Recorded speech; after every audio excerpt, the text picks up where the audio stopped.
Good morning. Peppermint, sorrel, ginger, beaver grass, or English. Get it ready. Your morning tea just got hotter. Ooh, honey child. On the cold, hard truth. Bobo 89.1 and Cayman's #1 talk show are bringing you morning talk like no one else. Monday Rewind, Impact Wednesdays, Caribbean Connections, and much more. Don't miss a beat with what's happening in the local community. Just keep sipping your tea. What a mess. Here's your host, live and direct from the Cayman Islands, Sandy Hill.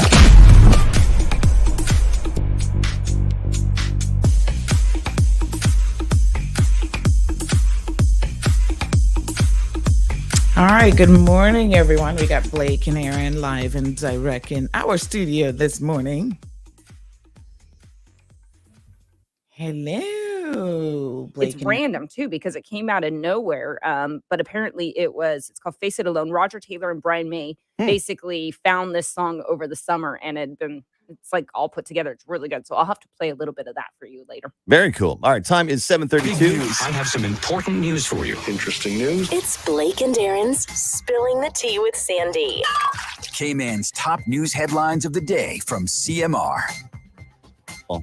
Good morning, Sandy. Happy Morning. Friday. Hey, happy Friday. One of those Fridays. Oh, it is one of those Fridays. We actually can't hear your voice, Sandy, if you're hearing us. Oh, now she's looking around. Okay. What's Push happening? the right button. Let's scan. Oh, hold on. Let me see. There you are. Oh, okay. That was probably It was you this time. That was me because I changed the board and didn't change it back. Oh, it happens. Listen, all these buttons and my board is so much simpler than what you guys have. And still some days I'm like, too many colors. Yeah. That's what happens when you put people like us in charge. Yeah. What do you got? Yes. All right. So unfortunately a body has been found. Oh, okay.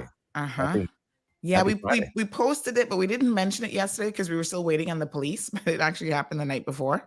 The police finally confirmed it yesterday that a man was found unresponsive behind a business in Bodden Town and was pronounced dead. CMR sources said he was actually found in a vehicle behind the check-in restaurant, was what our sources revealed. Like a heart attack or suspicious. Isn't there a bar? Well, I'm not so sure if it's suspicious, but it could be just self-inflicted. Isn't there a bar there too? There's a bar there. Check-in and then yes, the check-in restaurant bar. Well, and then No, there's behind another it, one. there's a bar. Oh, there's another one. Oh, It's right next to it. There's too. always issues at that bar, but I don't know if that had anything to I do thought it with was like next door. oh. But interestingly enough, we have a theory here that's about human nature, but it's proven pretty true that within a couple hours, if we don't hear who the person is, then the person's not from the Cayman Islands. Within, say, 5-6 hours, if we still don't hear who it is, they're not from the region. And then by then, if it takes 24 hours or more, they're probably from somewhere half around the world. And I think that's the case, unfortunately, with this individual, because we did have someone reach out to us by email saying if we knew who it was, because they're thinking it might be one of their family members. I was like, I said, well, no, we can't tell you who it is. The police have not confirmed, and we don't have anything reliable on an identification yet. So unfortunately, you're going to have to wait. But it sounds like the person is actually from India. Yeah. That's sad. Nice looking fella too. I looked him up. Anyway, very sad. So yes, age 44 years old. So we'll see what comes out of that. But in other news, independent tests have confirmed that there are no issues with gasoline at Barcam Fuel.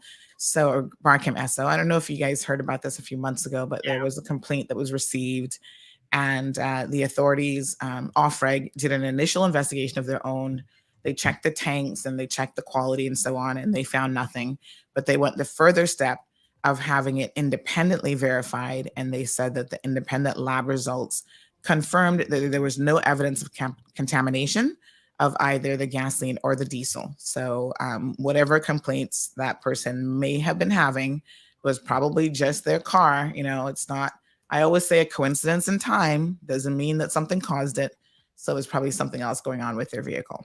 Isn't that typical though? Like sometimes something goes wrong with your car and you're like, wait a minute, I just filled up. Yeah, you jump to conclusions. It's happened to me before too. I just had it in the shop. Now it's Yeah. broken. You broke my car. You're supposed to be fixing it. The fact is, though, you fill up, pretty often. So that's why Yeah. it seems so coincidental. Well, yeah. Exactly. So people just need to calm down The and not regulations are pretty strict on that kind of thing. Yeah, they are. They are. Yeah. Absolutely. All right. So there's a new primary school that's going to be opening in the Cayman Islands in 2023. Saw that. Sounds interesting. Yeah, Where's it's that? pretty cool. Okay. It is going to be right off of the Linford Pearson Highway, close to Oh, that's going to be a Across from the school? Bunwood, cricket pitch. Bunwood Oh, is that Park. what- Part of that. Is that what they're building? Yeah, part it's of an it, yeah. offshoot from Island Ah. Montessori.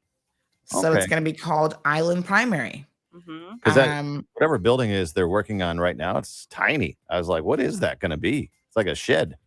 Yeah. Oh, I don't know if that's a school or not. They submitted renderings. I mean, it looks pretty big. It But looks anyway, nice. it's your Well, maybe it's just a like one part of the I could don't be, know. Listen, there But are it's wait Exactly. lists. reception through For all these, we need more schools. The wait lists are insane for reception through year 6. Well, I would suggest people probably get on that wait list from now. Yeah. It's Listen, if it you're is pretty pregnant crazy. right now. Get on any wait That's what list we you did. can, and then the second you have the baby, then you put them on the school's wait list. Well, we signed up Miles for school before he was even born. yeah, I Oh, did. you were one of those parents? Oh my gosh, you're smart. Yeah. I did it with Ethan too. I put him. He was, well, I didn't know it was 7 weeks old inside my belly, Mhm. and I was like, my friends were like, "You better put him down on preschool, or you're not getting in." Wow. It's Yeah. crazy. I mean, And you it's got- only gotten worse because there've been several especially nursery centers that have actually closed their baby section. Yeah. So like the younger parents who have the younger kids really struggle with finding a location. It's pretty crazy. it took And then 2 private years. schools are Yeah. I remember when we got the email going, congratulations. I was like, oh my God. It was like Miles got accepted Oh, I to know. college. Oh, so yeah, you no. know to Yeah. Harvard or something. Yeah. Ethan, Ethan was 7 weeks. I didn't know if it was boy, girl, if it was gonna work out, and Right. I have him on a list. It was at Little Trotters, and anyways, I got the call that he was accepted to Little Trotters the day I was taking him because my friend ended up opening up Sprague's Garden Play School, and I was like, oh well, that sounds like an amazing, and they've done an amazing job over there. So I was like, well, I'm gonna take Ethan there, and I got the call the morning I was like dropping him off to Sprague's that he was accepted. I'm like, this kid is 2. You got to be on top of basically. that stuff as parents. Yeah, absolutely. So Crazy. folks, Island Primary, get on the waiting list. I think that's good. Moderna bivalent vaccine is now on island. The public health is kicking off a clinic this weekend. Mhm. So on Sunday, there's going to be a clinic running from 10 a.m. until 3 p.m. at the Women's Health Center, which is located at the Cayman Islands Hospital, HSA. 7 years and up right now, frontline workers and anyone who is, has a severe immunocompromised situation, you'd be included in this first batch of individuals who will be getting vaccinated. 4,900 doses of the vaccine. And so, yeah, this is your booster now, Yep. with the latest and the greatest of all the parts that it needs. I'm glad they so, got that one here. Mhm. This is what I was waiting on, by the way. Me too. I was waiting on this to come to go and get my next booster. Are you going to go get it? But, yeah, now I have to wait 28 days. So now I'm all clear, by the way, COVID free. I did my test last night. Oh, wait a minute. You had COVID. Is that really? Yes. All right. Yeah. Did you say that on the She radio? She said it the other day. Oh, you did? Yeah. Remember I told you? I don't remember. I told you saying the that. second. I told you the second day, not the first day, because it was a trivia question. The Yeah, second Oh, day I I told see. you. that's why the premier was not going to go to her house. Ah. Right? You're like, oh, is he at your house? I'm like, no. Well, I know you told me, but I didn't know if you said it on the radio. So I was I was playing coy. Mhm. Yeah. So just remember that when you go to get vaccinated, take your vaccine card or your digital vaccination certificate, which shows the dates of your previous doses and boosters, government issued ID showing your date of birth, and of course, your own face mask. They're asking you to still bring that along with you. Hey, where do you think you got it from? You know what? I was mulling over this and I really don't know because I don't really. Where were you 3 days before? About 3 court. days before. I was Yeah, at court say quite a There you bit that go, then. week. Maybe. I So was just going to say court. I was gonna say that's probably the more likely place, but who knows, right? But yeah, I was definitely in a courthouse, and there's no more social distancing and stuff. So you are sitting closer to people. And there was that one case that week with the guy who was being extradited. And I was sitting right, like a detective on this side and somebody else on this side, like practically touching me sort of thing. So I'm thinking that it's probably not necessarily that courthouse, but I was kind of up and down. And so it's probably the courthouse somewhere. Yeah. All Wow. right. So there you have it. Finally got it. All right. Well, I know Yeah. you were on one of the, it's like you and I. And Last of the Mohicans. Yeah, you Last haven't- standing. the You've never- last two people on the Cayman Island. No, actually, my wife hasn't either. Oh yeah, so you two haven't had it yet. No, we haven't. Okay. Yeah. Knock on wood. Went through our whole house So, already. Actually, you know what? My in-laws haven't had it either. Oh, really? No, yeah. When we all had it, we stayed away and only talked Yeah. outside and with masks on far away. Very smart. Sandy, Yes. you want to kick off your Happy show right now Friday. on Thank Bobo 89.1 FM. Have a great weekend. Thanks very much. And if you want to come out tomorrow, I don't know what you're doing, but we're having the 9th annual Corporate Cup at Field of Dreams. We're going to have 22 businesses, 22 of Cayman's best businesses out there competing for the Corporate Cup. So we're talking like over 200 people It's gonna be. out there on the Nice. field. Wow. Yeah, we got Good like thing I just had COVID. I was don't gonna have to say worry about that's. it. well, you're clear now. And we're I outside. know. Now I can come out. You're clear. Yeah, you, Yeah, You're I don't have to worry. I probably, probably don't have to worry about it as much. I was gonna say, yeah, you're a little bit more protected right now, so that's good. Absolutely. Yeah, But we've yeah. got the tug of war is always a good matchup. We have a couple of good Oh. matchups, like a couple of banks competing against each other. We've got a couple of air conditioning companies, Otis Air and Polar Bear, competing against each Ooh. other in tug of war. It's going to be super fun. Awesome. Sounds if you- good. if I you might, I go- might pop by. What time did you say? If you're bored, come on out. We'll be out there from 10 until 1. Okay.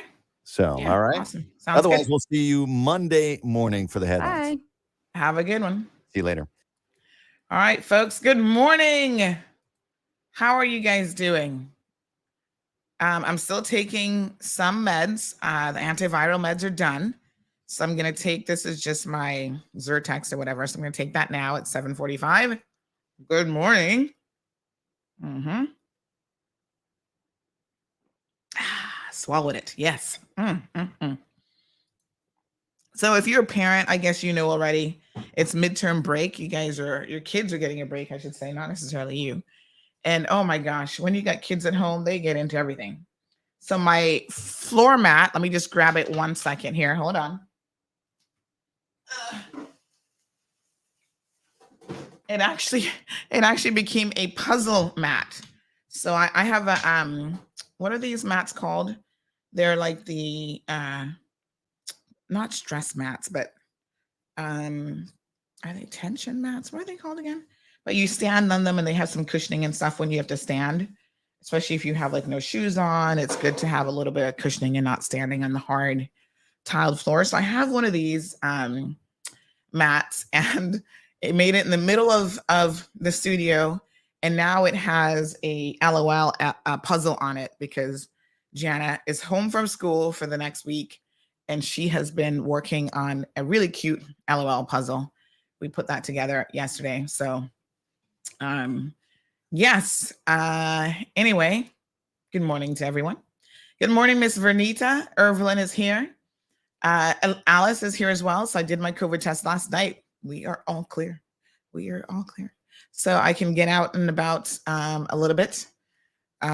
Still going to take it easy. We're heading into the weekend, but I do have some things that I actually need to do on location. So I think that, yeah, I'll be good to go. Miss Wee Wee, so good to see you. Good morning to Miss June. Marshall is joining us. Olivia, Felicia, lots of the regular suspects. Diamond Princess.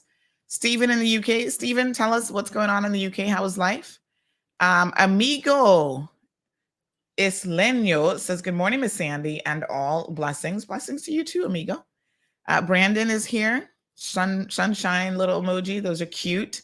Lizette is also joining us. Miss Iva says, good morning, Miss Sandra, and the lovely people of the Cayman Islands. Please have a blessed weekend and stay safe on the roads.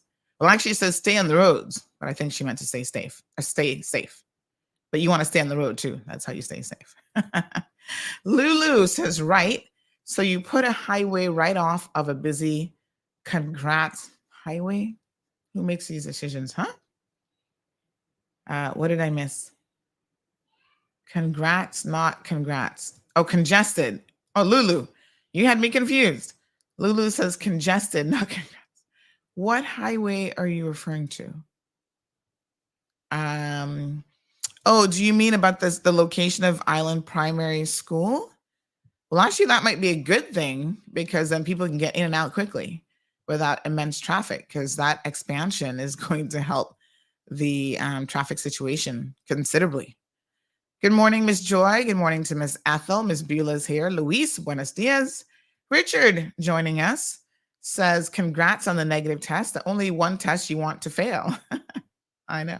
Maybe a pregnancy test too, because some of y'all be getting yourselves in trouble with too many positives. Next thing you know, you're like, oh my God, I need a negative test. Yeah, I kind of felt like that. Like when I first took it, I imagined what it would be like to be in that situation where you're taking a test and you're actually hoping that it's negative, as opposed to say, give me a positive. Somebody else I was saying this morning, I sent them a copy of the test and they're like, remind me, is it 1 or 2 lines for positive again? They couldn't even remember.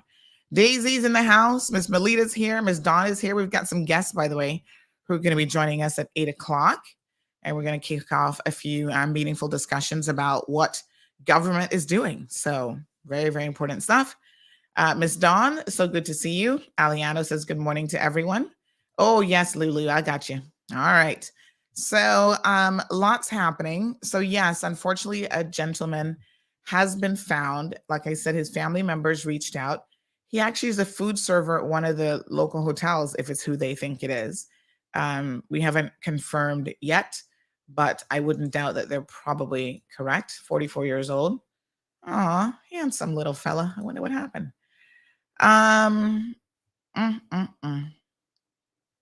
So sad. What a mess. Well, life is stressing out a lot of people. And, this past week was Mental Health Awareness Day. And folks, if you need any sort of mental health assistance, by all means, please get help. I was reading a quote yesterday and I forgot how they worded it exactly, but basically with the theme that as long as you have life, there's always hope. Like if you think about, doing anything to yourself, just think of it this way. Just give yourself 5 more minutes. And in 5 minutes, if you still feel that way, tell yourself it's going to be different. You're going to feel different in 5 minutes. And just keep giving yourself the grace of 5 minutes. And you would be really, really surprised. Like anything in life, things change. And even severe depression can change. There's medication and there's counseling and there's help and so on that you can avail yourself access to. So, yeah, please do. Always sad, right? And usually, especially if they're foreign workers from overseas, their family members are really relying on them to provide for the family. So it's a double whammy. You lose your loved one, and you also have lost someone that is a breadwinner in the family as well, which is, the realities of life, a very difficult situation for families to also have to deal with. Somebody shared something on social media yesterday where it was like a picture of a guy sitting down eating. He's like a construction worker and he's eating like a little plate of food and a soda and whatever. And then it's like, this is the person who's sending the money home. And then this is the family. And the family is sitting, like the whole family is sitting at a larger table. All of them having what looks like a much better meal and, communion with each other and all this kind of stuff. And, it's a real sacrifice for people who have to go overseas and work in order to support their families. So don't underestimate the sacrifices that people make. So Lockwood, Ludamaris, is that how you pronounce your name? Hey, Lockwood. There we go. Sorry. Good morning to Miss Barbara. Lulu says, any update on the dog abuser? Is this the RCIPS dog that was killed? Or is this somebody else? Nothing in the RCIPS dog, not a word. They claim they were investigating that, right? Still haven't heard anything. Cayman Committee, Action Committee is here. Says, good morning, honey child. And Cayman, happy Friday. Praise the Lord. You are well. Yeah, just a little bit of, probably just usual remnants of just congestion, which I was having anyway. So we're all good. Beautiful day. Super, super thankful. It is Breast Cancer Awareness Month, by the way. I've posted the calendar of events for Lions, so please go check those out. I would encourage all of you to, get your mammograms done, get your checks done, get your health checks. These are good reminders that it's a perfect opportunity to do so. Yesterday was Mr. Sam Bastier's birthday. Happy birthday, Mr. Sam. We got so busy during the show, forgot to mention it. But we trust that you had a wonderful birthday, celebrated it with the lovely wife, Miss Joy, and the rest of the family. And also we have a, we're going to call her a young lady, 101 years old. Miss Mandy turned 101 a couple days ago. And I thought, oh my gosh, she looks good. 101, what a blessing. So happy birthday to Miss Mandy. And I'm sure she got treated to some really awesome birthday cake. We posted her on Facebook and everybody was like, oh my gosh, she looks fantastic. 101 and still going strong. What a blessing. Lulu, the dog of the owner who was negligent in his care. Oh, well, that was it. That was the court case. So he was fined and he can't own a dog for 4 years. Or take not just a dog, he can't own any animals for 4 years. And he also cannot even have in his care any other animal. What do you guys think about lifetime bans for this stuff? I think in certain circumstances, a lifelong ban should be something that is considered. Because some people really will never do any better with certain things, So anyway, that was his sentencing. So that's kind of the end of that, really. Still such a sad case. And it's even sadder because it just doesn't make any sense. Like the judge said, she was confused because he should have definitely known better. In the medical profession, especially. Morning, Carmelie. Action Committee is reminding everyone about their seniors fishing trip. This is also Elders Month. Everybody is wondering why they don't change the name because nobody seems to like the term Elders Month. People prefer like Seniors Month or something else. It's elder. No, it's older persons. It's not even elder. It's Older Persons Month, which is such a bizarre way of just saying seniors. Is that a British thing? Are we calling them older persons because we're British? Is that, I don't know. Like, I feel that there are certain things that we say and do here in the Cayman Islands that is a bit of a trickle-down effect from being a British overseas territory. And maybe that's one of those things, but I agree that even Seniors Month just sounds better. Older person sounds just really kind of dated and weird.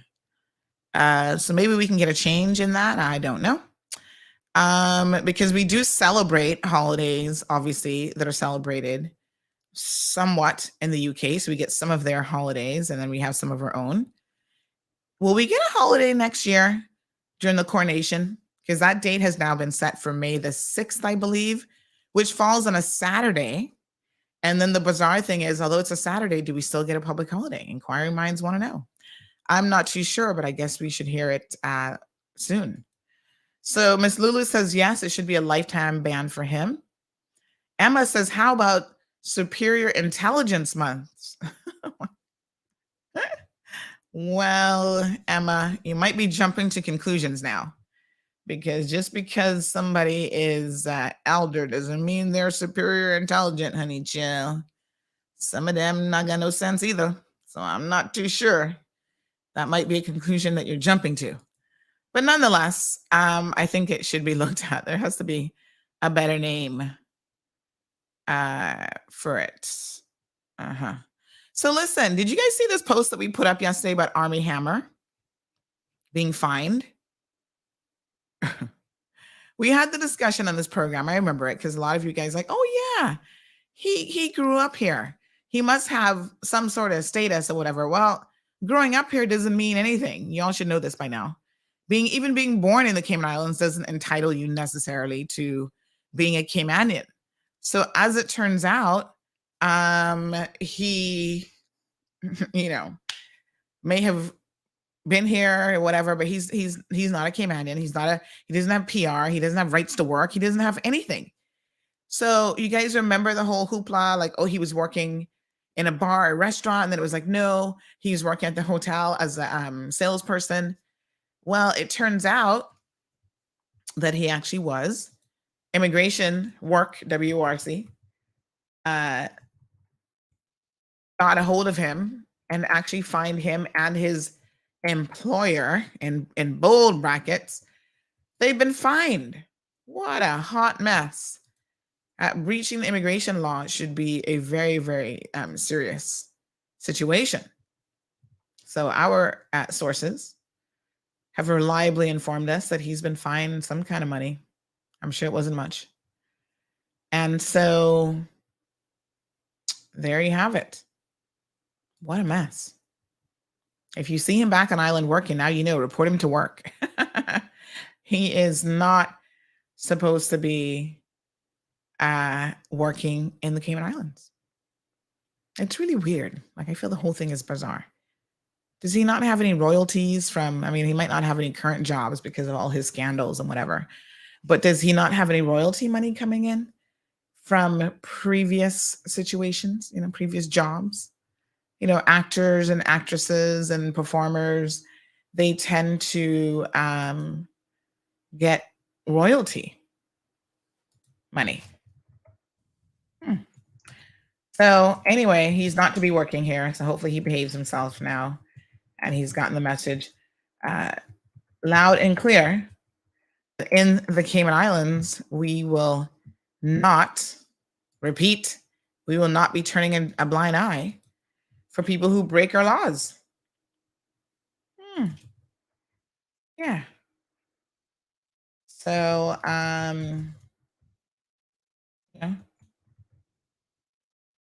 what a mess, Army. Get with it now. Get with the program. And the most unusual thing is his wife was also fined for doing something similar, working a function without permission. So I don't know what's wrong with these people, but they seem to not be able to get the message that, yes, the little old Cayman Islands, little country, dot on the map, has rules and regulations that if you come here, you should follow. I'm just saying. All right. How about National Heroes Day? You guys ready to submit your nominations? Welcome to the 2023 National Heroes Day nomination form. To nominate, please read the eligibility criteria and the instructions on how to nominate an individual or not-for-profit organization. This year's awards consist of 4 categories: early pioneers, philanthropists, and charitable organizations. Select the appropriate award category for your submission and complete all the required fields. Supporting documents can be uploaded. Up to 2 references can be provided. Please note that 1 reference is required. Add your own details so that the National Heroes Day Committee can contact you if additional information is needed. If you wish, you can provide a reference for the person or not-for-profit organization you are nominating. Review your nomination before submitting. A thank you notice will show that the nomination was received, and a copy of the application will be sent to your email. A link is provided if you want to make another nomination. We look forward to receiving your nomination soon.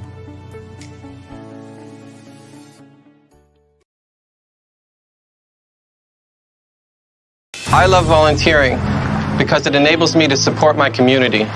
As a member of Rotary Central Cayman Islands, we connect people, we support our community, and we fund various local sustainable projects. I encourage you to nominate because volunteerism is Cayman kind.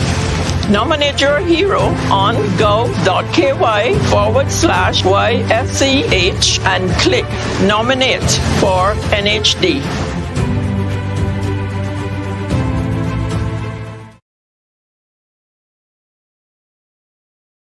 The deadline is coming up for nominations, so make sure that you get those in ASAP. Okay, so we do have, like I said, some guests who are joining us. We're going to start with the Minister of Health. I think she might be ready, of Health, Wellness, and Home Affairs. And we're also going to bring in Mr. Richard Sims first as well. Now, I see Miss Layla is here. Let me just send you a quick private message because I'm not sure which entity you are with. So just to be clear, I've just sent you a little message right there. Let me know who you're with so I can bring you in at the appropriate time. Mr. Richard, are you ready? Minister, are you ready? Good morning, Minister Turner. No? Hi, good morning. Oh, there you are. Your little emoji looks a little bit different this morning. Oh, you've turned your camera off. No problem. No, my camera is on. It is? Yeah, it's not me. Oh. Okay, we're just seeing the gray little camera screen, but anyway. That's what I'm seeing on my end as well, but I didn't do anything. Both are off on my side. Would you like me to come out and come back in? Yeah, maybe just try unplugging the camera and plugging it back in. Okay, it's all on my laptop.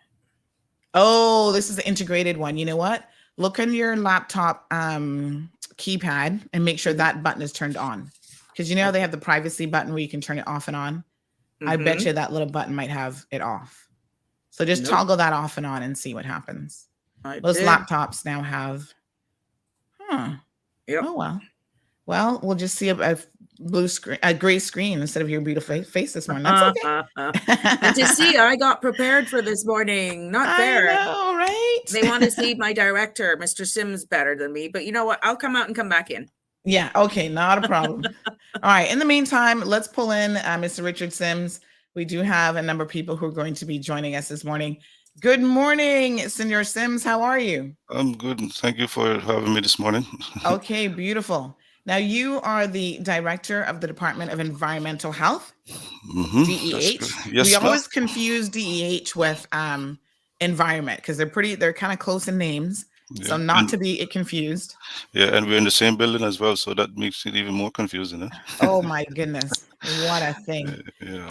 Well, it's so good to see you this morning. So folks, we have some government agencies that are going to be joining us hopefully once a week. I know that the government is still trying to arrange some of these details of how this will work, but you know, there's so many government agencies and departments, and we don't always know exactly what it is that they do or how to contact them or any sort of important things that are happening within their, you know, specific remit at any given time. So I think that this is actually a fantastic idea to really keep people in the know, in the loop with what's happening. So first up this week is the Minister of Health and Wellness and some of the areas that actually fall under her, which include the Department of Environmental Health. And then we're also going to have the National Drug Council a little bit later on in the program as well. So Mr. Richard, tell us a little bit about what the Department of Environmental Health is actually responsible for.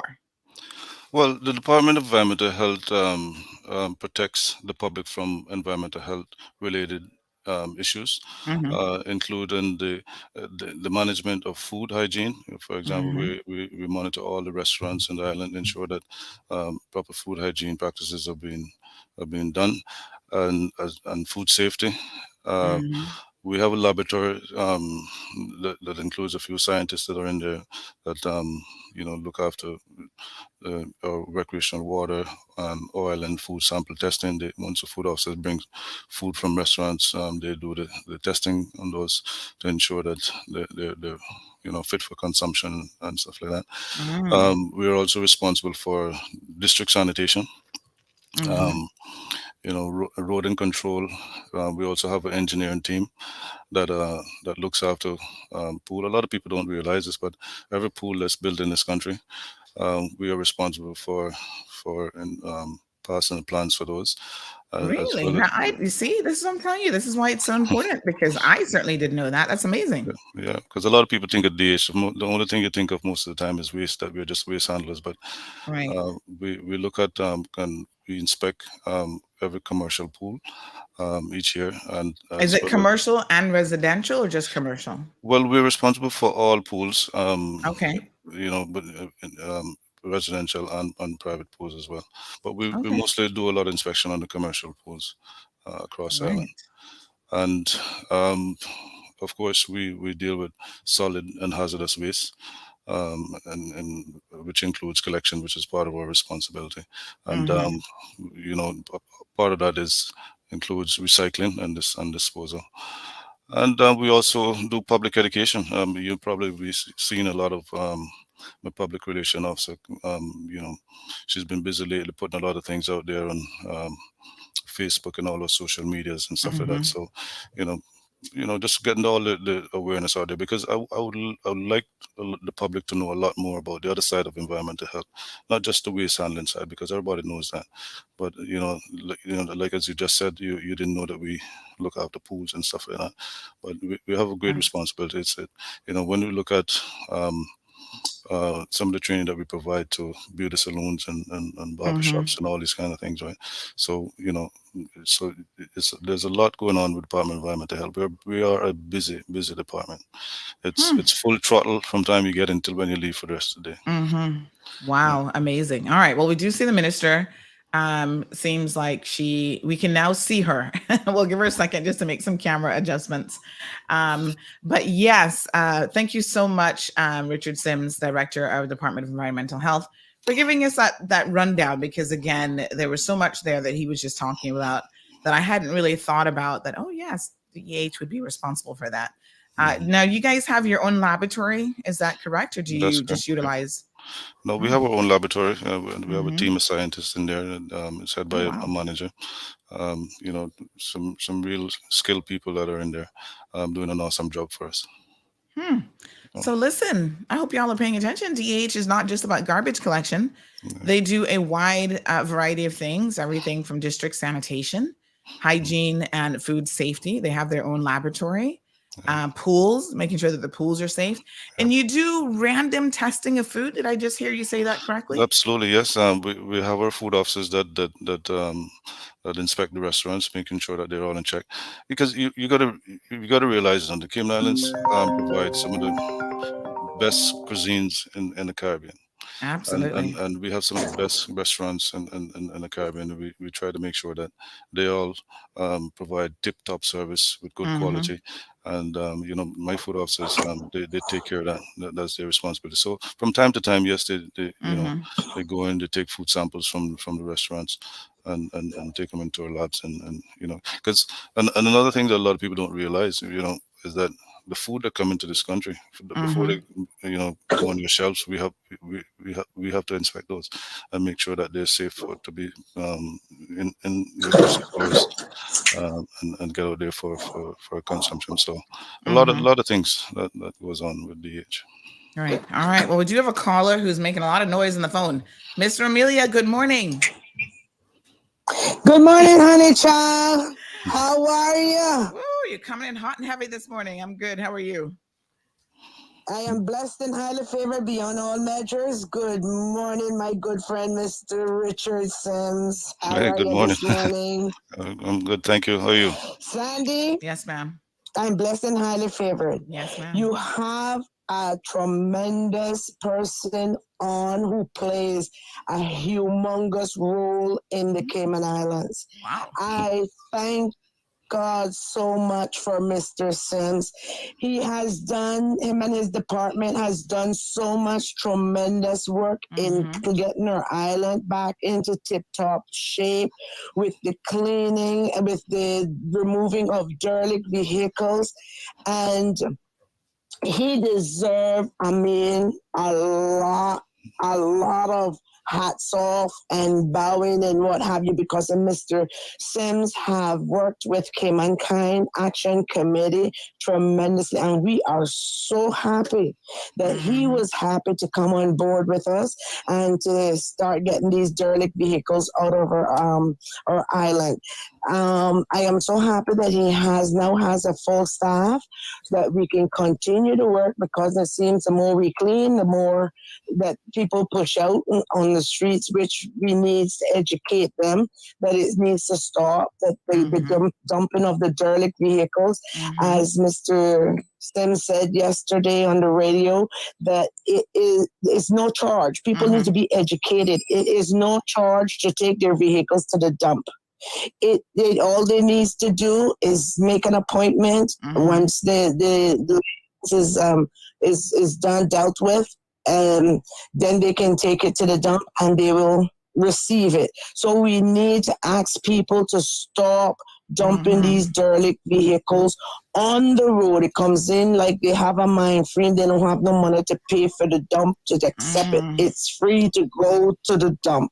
Another thing that I would like to say as well, we need to take pride in our island. We need to, especially with our garbage receptacles by the street. It's an eyesore to the community how some garbage receptacles are being kept by the street. And these are the reasons, my darling, that I'm trying to get you to come and do a tour with us so that you would be able to see these things and to speak out, hey, man, it is wrong. It deplores your community. You want a clean community that uplifts the island, that drives your property costs up through the skies and all of that legible stuff we want for the islands. So I'm not going to take up much of your time with your guests, but I just want everybody to know Mr. Sims is awesome. And I do appreciate and love the position that he has and what him and his team have been doing. Beautiful. I am so happy. Thank You're you so welcome. all right, we're, Have a great Mr. Richard, we're going to give you a virtual applause this morning, courtesy of Miss Amelia. All right. Listen, we celebrate. That was a long one. We celebrate the victories as well as the complaints that we get. So there you go. You got a compliment this morning. Yeah, it's nice to get the balance, you know. And I want to thank Ms. Amelia as well because I want to thank her as well because she's, you know, is wonderful. Her and her team have been doing a wonderful job down there as well. Yes, yeah, she's part of the Windsor Park community in the Cayman Islands. Cayman Kind Action Committee, and they really are trying to keep, especially their neighborhood, but I suspect any neighborhoods, clean and free of, you know, just debris and wayward dogs and all sorts of other things. So congratulations, Ms. Amelia, for doing her part in the community. So good morning again to Minister Turner. How are you? Good morning, Sandra. Good morning to your viewing and listening audience. It's a pleasure to be here. And I'm going to take Mr. Amelia's line. I'm blessed and highly favored. Absolutely. Beautiful. And now we can see you. Miss Sabrina Connolly says the beautiful minister needs to be seen. There we go. I think it's some update on the laptop, so I had to configure the phone now in order to actually save time. Now you're on the phone. Oh my goodness. Yeah, I'm on the phone now. These things happen, my dear. Yes. So isn't this amazing? Because I must tell you that as Mr. Richard was speaking there, I had no idea all of the things that they were actually responsible for. Yeah. I'm sure when you got into your ministerial position, you probably learned a lot about the Department of Environmental Health. What was the most surprising thing that they do that you didn't know before becoming a government minister? To be honest with you, there was very little that I did not know, only because of the working relationship that I had with the director of DEH, Mr. Sims, by being on the ground within the Red Bay Prospect Community Group for so much years. The whole thing of inspecting the swimming pools, though, was something that I was like, now it makes sense. But I was very familiar with the workings of that department, and that is why I think that it was a breeze just transitioning into this position with that specific department. I think Mr. Sims may have actually gotten nervous, only to know now that I'm in the ministry position and he knows what we've been fighting for and screaming at the mountaintops for years to get issues dealt with on the ground that his department had responsibility for. So that is why from pretty much 6 months, I think, Richard, please correct me if I'm wrong, when I saw the need and the ask of well-needed equipment for them to be more efficient and effective on our landfill, it was a no-brainer. That was one of the first things that I tackled when we went to Parliament. And I know I don't think you got into that, but I won't take much out of away from you, Mr. To say that this government and myself recognize the importance of having the right equipment in order for them to do their work there. And I'm pleased to say that we got equipment now. You can go into more detail, Mr. Sims, but that was because of the support of my colleagues and definitely me realizing early on how important it was for them to have the right equipment to do what they have to do on the current site. Yeah, you're absolutely right. And I really want to thank the minister for that because, within short order, like she mentioned, when I went seeking funding for equipment that we needed, it was granted within short order. And so we have, currently stuff are on order. We have a brand new compactor for the landfill that has been well needed for many years. So we're looking forward to receiving that hopefully by the end of this year. So, that is a piece of equipment that there's not like we can go somewhere else on island and rent one of those. We are the only one that have one. And, so that is well needed for the landfill in particular.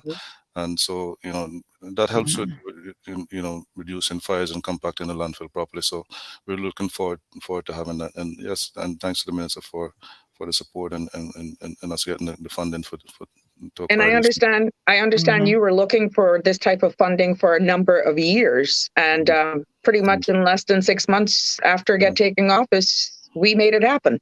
Yes. Beautiful. Absolutely. Yep.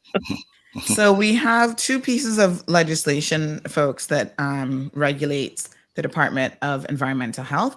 It is the litter law, which is a 1997 revision, and the public health law, which is a 2002 revision. So and there's a number of regulations that fall under the public health law as well. There are no regulations for litter law, but anything that they do obviously has to be within the remit of the law. So it's also important for educational purposes to understand exactly what legislation guides their action and directions and what they can and can't do. So there are a number of things, again, that fall specifically under that. So the public health law has a recent revision, a lot of it related to COVID stuff. But for example, there's one about garbage and refuse disposal. That was a 2011 revision to that particular regulation. The litter law is one that we find doesn't get enough attention. In your opinion, perhaps the minister can really answer this as opposed to this being a question for a civil servant. But is it time that we look at some updates to the litter law? I mean, the fines seem to not really discourage anyone from littering around our beautiful island. I agree. And right now, I'm pleased to say that the public health, needed amendments are right now in legal drafting for review. That's the latest update that I've been reliably informed by my team, that drafting instructions are being reviewed as we speak, and we should be bringing that to my colleagues in caucus, and that it would encompass, I think, elements of the litter law as well. So these are something that has been in drafting, like even the Pharmacy Act that was in place from 1979.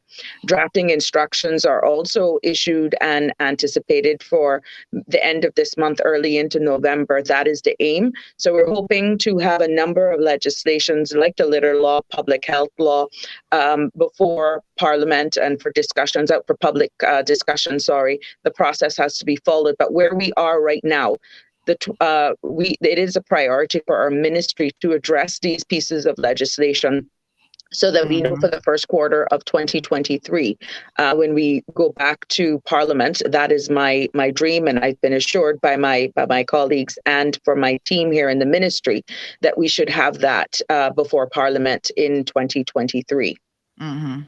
Because Mr. Richard, you can certainly tell me here if I'm off the mark, but derelict vehicles continues to be one of the things that's obviously under the litter law, the 1997 revision. And it's something that it seems like there's some sort of struggle to get it done as quickly as possible.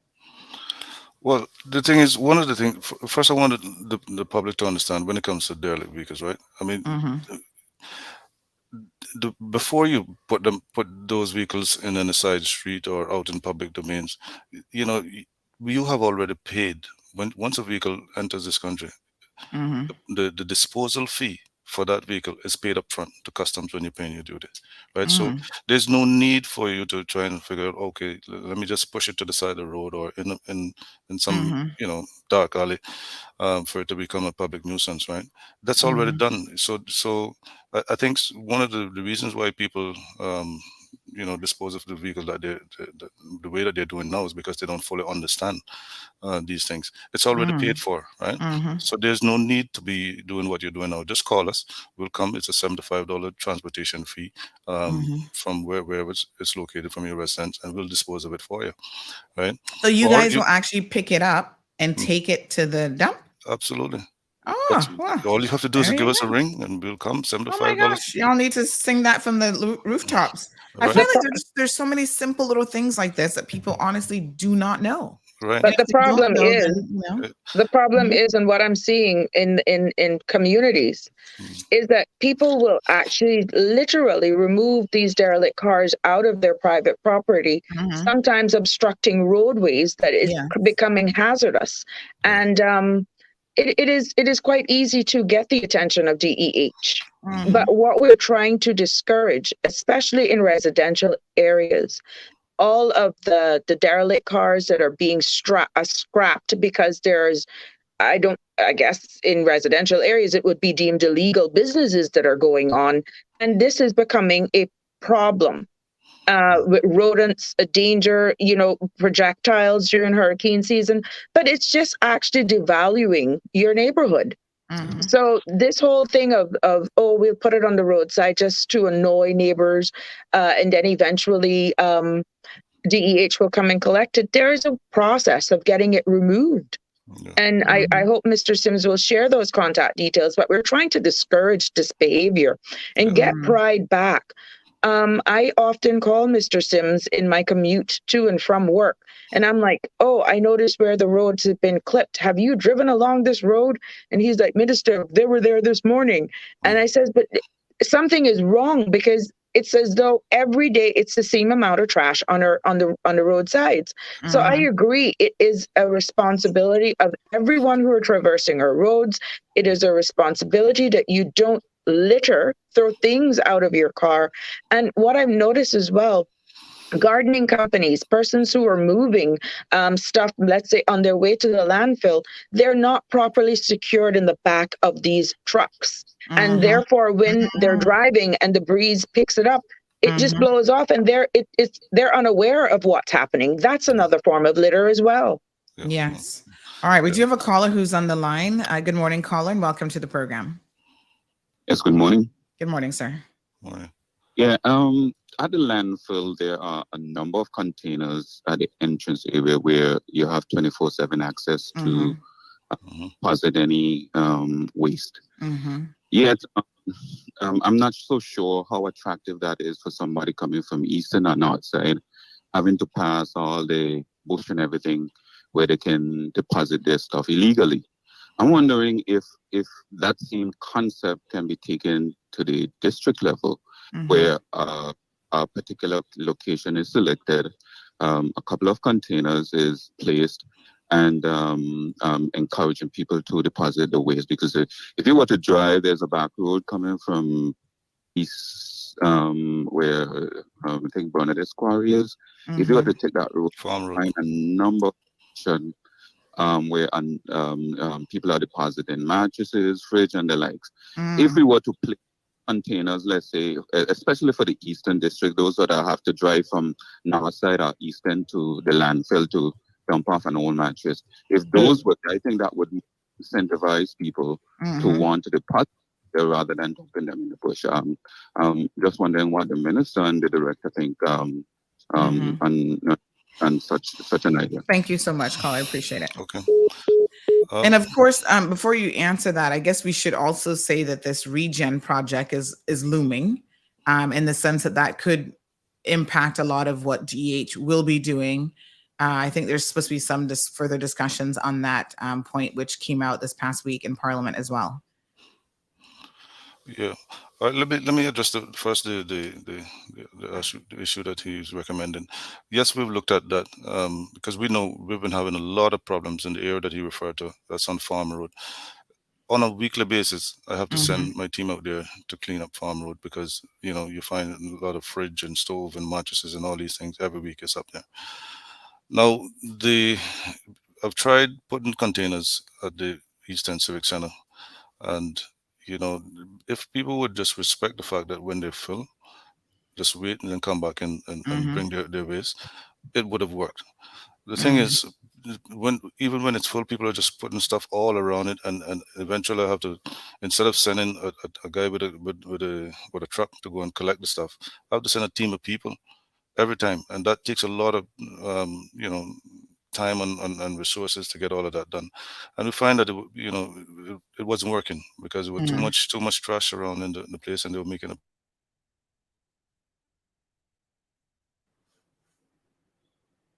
Oh, I think his camera got frozen a little bit there. Yeah, something went wrong. Yeah. All right, we'll give him a second to probably just get that refreshed. Let's read a few comments in the meantime while we're waiting on Mr. Richard to come back in. Okay. Lavana says, good morning. One question is, how hard is it for DEH guys to simply just put down the garbage bins covers on the ground next to the bins and not over my neighbor's yard? Every week without fail, I have to go next door to pick up my covers and work. I guess I'm supposed to walk down the street to pick up garbage that is thrown on the ground after they finish. All right. Sorry, Mr. Richard. I think you were frozen for a little bit there. Are you back with us now? Yes. Yeah, I'm back now. Yes, I think you lost me there just now. Yes. Yeah. Okay. Yeah. So the point I was making before I got cut off is that yes, we're actually looking at a spot in East End that look at the possibility of having a drop off. How soon will that come on board? We just don't know yet, and so that will take some time.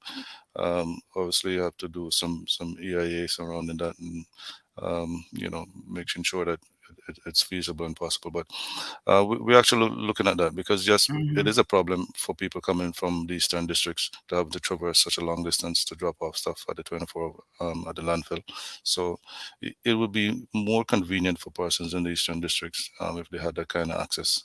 So, but we're looking at it. All right, very good. So we've got some questions. Miss Lavana was saying, how hard is it for the DEH guys to simply put down her trash bin covers on the ground next to the bins because she's always having to go into the neighbor's yard in order to pick up her bin tops? And then Lulu also says, I agree with you. These garbage men just pelt all the cans all over the place by me, flinging the covers in the air and not the designated place for the cans. They are government workers who pledged to make the civil service a world-class civil service, and it is not. So any, people are having issues with the sanitation workers, I think might be their proper title, who come and pick up the waste from households.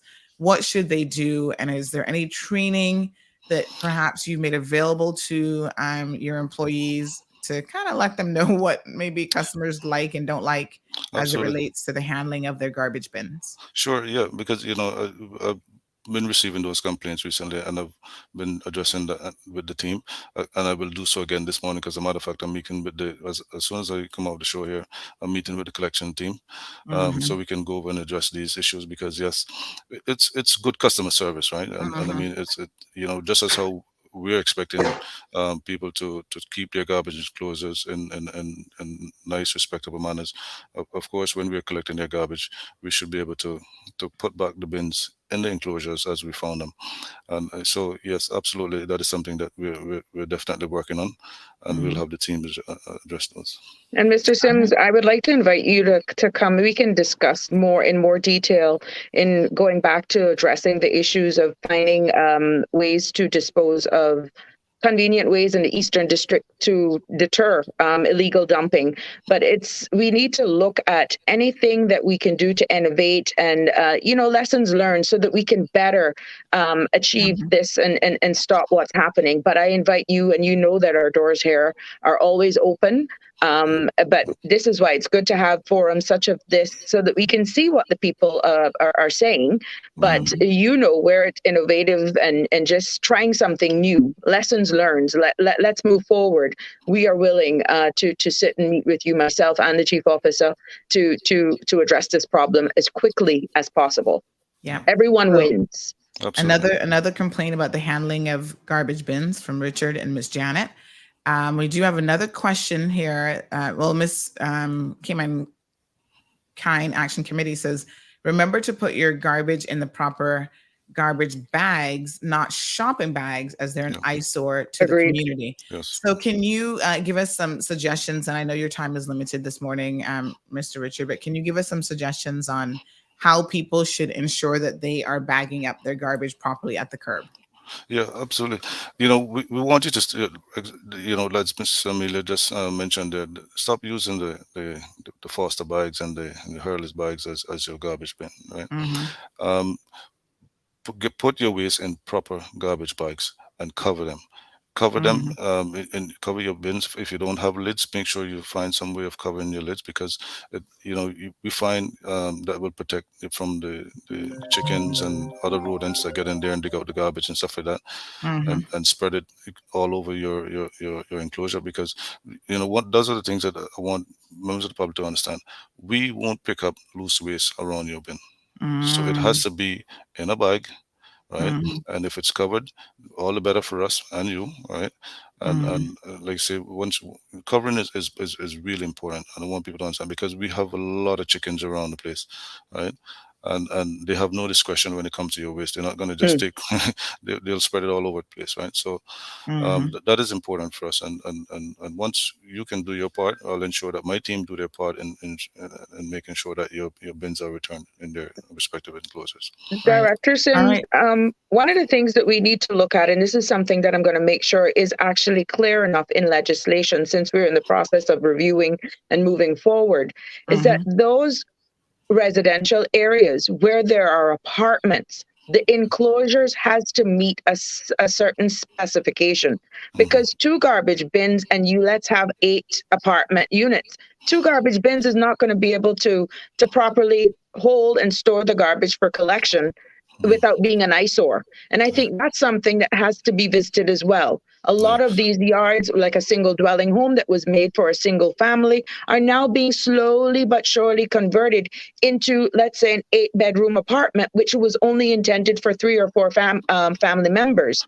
Yeah. This is something that even with planning, and it's going to involve a cross-section of other government agencies to tackle and address, because a lot of the nuisance and just poor disposal of garbage I have observed in Prospect are these homes that were once single family homes that are now turned into tenement yards. It is what it is. And we're asking the landlords to put the necessary infrastructure in place to make sure that you do your part, because you're collecting rent. You have a responsibility as well. Absolutely. Yeah, and it's a good point to remind the public that, listen, remember, the law requires if you have 10 or more apartments, you must have a commercial bin, right? Once you're 10 or more apartments, you need to have a commercial bin. But that maybe have so to 10 or more apartments or 10 or more tenants? No, 10 more apartments. Yeah, because that might need revision, child, because yeah. It's a play on words, and this is why we're modernizing, looking at legislation, current legislation, to really close these gaps that can give us great wins and hold people accountable is what we're trying to do. Yeah. All right, we do have a caller on the line. Good morning, caller. Welcome to the program. Good morning.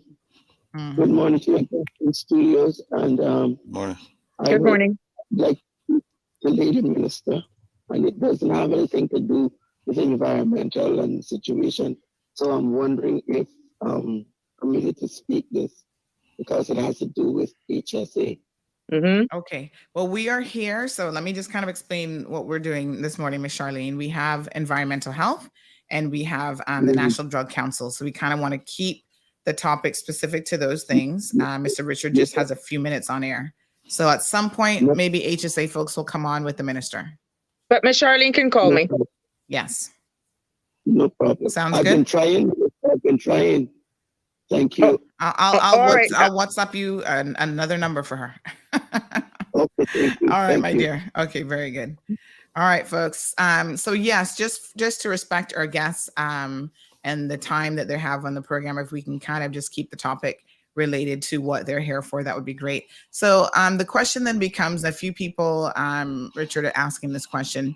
They're saying that if it's that easy, and if people have already paid for the fees up front for these derelict vehicles, then why does it seem so difficult to actually have them removed? So Lulu says, if the dumping of vehicles is already paid for by the owner, just pick it up from the communities. It's making the place look ugly and harbor mosquitoes and rodents. Damien says likewise. So if it's paid for and on a public road, give them notice of 2 weeks, and then it's taken away by DEH and disposed of. And so what seems to be the holdup as to why it takes so long? That's what we're doing now. We Okay. do that now. That's Okay. why you find that when our officers come around, they stick at them, and that's exactly what we do. Sometimes it may be a little longer than expected because of equipment issues at the time, but that's what we're doing now. Yeah. So Charles is asking, he says, I've disposed of vehicles before and had to pay, but I have a question. All vehicles that are brought and on our island have a disposal fee covered already. So why do people have to pay again to get a broken car picked up and disposed of? Is that a collection fee, and is it different than the disposal fee? Right. Let me clear that out. It is just a transportation fee you're paying for. That's it. The $75 is just to transport it from your residence to the landfill. Okay. But you can do yourself. You can do. You can, if you don't. Let me show you how different ways you can do it, because the traffic law allows towing. So if you have a good working car, the law only requires you to put a chain on that 15 feet long, put a white flag in the middle, and tow it to the landfill if you want. So you don't have to wait for us, right? You can help yourself, or get a friend or family member to do that for you, or you call a tow truck and have them deliver it to us. So the $75 fee is only the transportation fee that you're paying for. Morning to Miss Suzette. We do have a question about the disposal of batteries. So this person says, how should we be disposing of batteries and electronic waste, such as cords, old phones, old computers, etc.? Or if you want to dispose of your e-waste, we call it e-waste, electronic waste, like computers, all these different things. But there's a section at the landfill you can deliver that to. Just where the 24 hours drop off is, where we have a collection of metals and regular household waste, we have a recycling center there as well, that you can drop off those waste at. When it comes to batteries, there's a section at the landfill as well for those with car batteries and so on.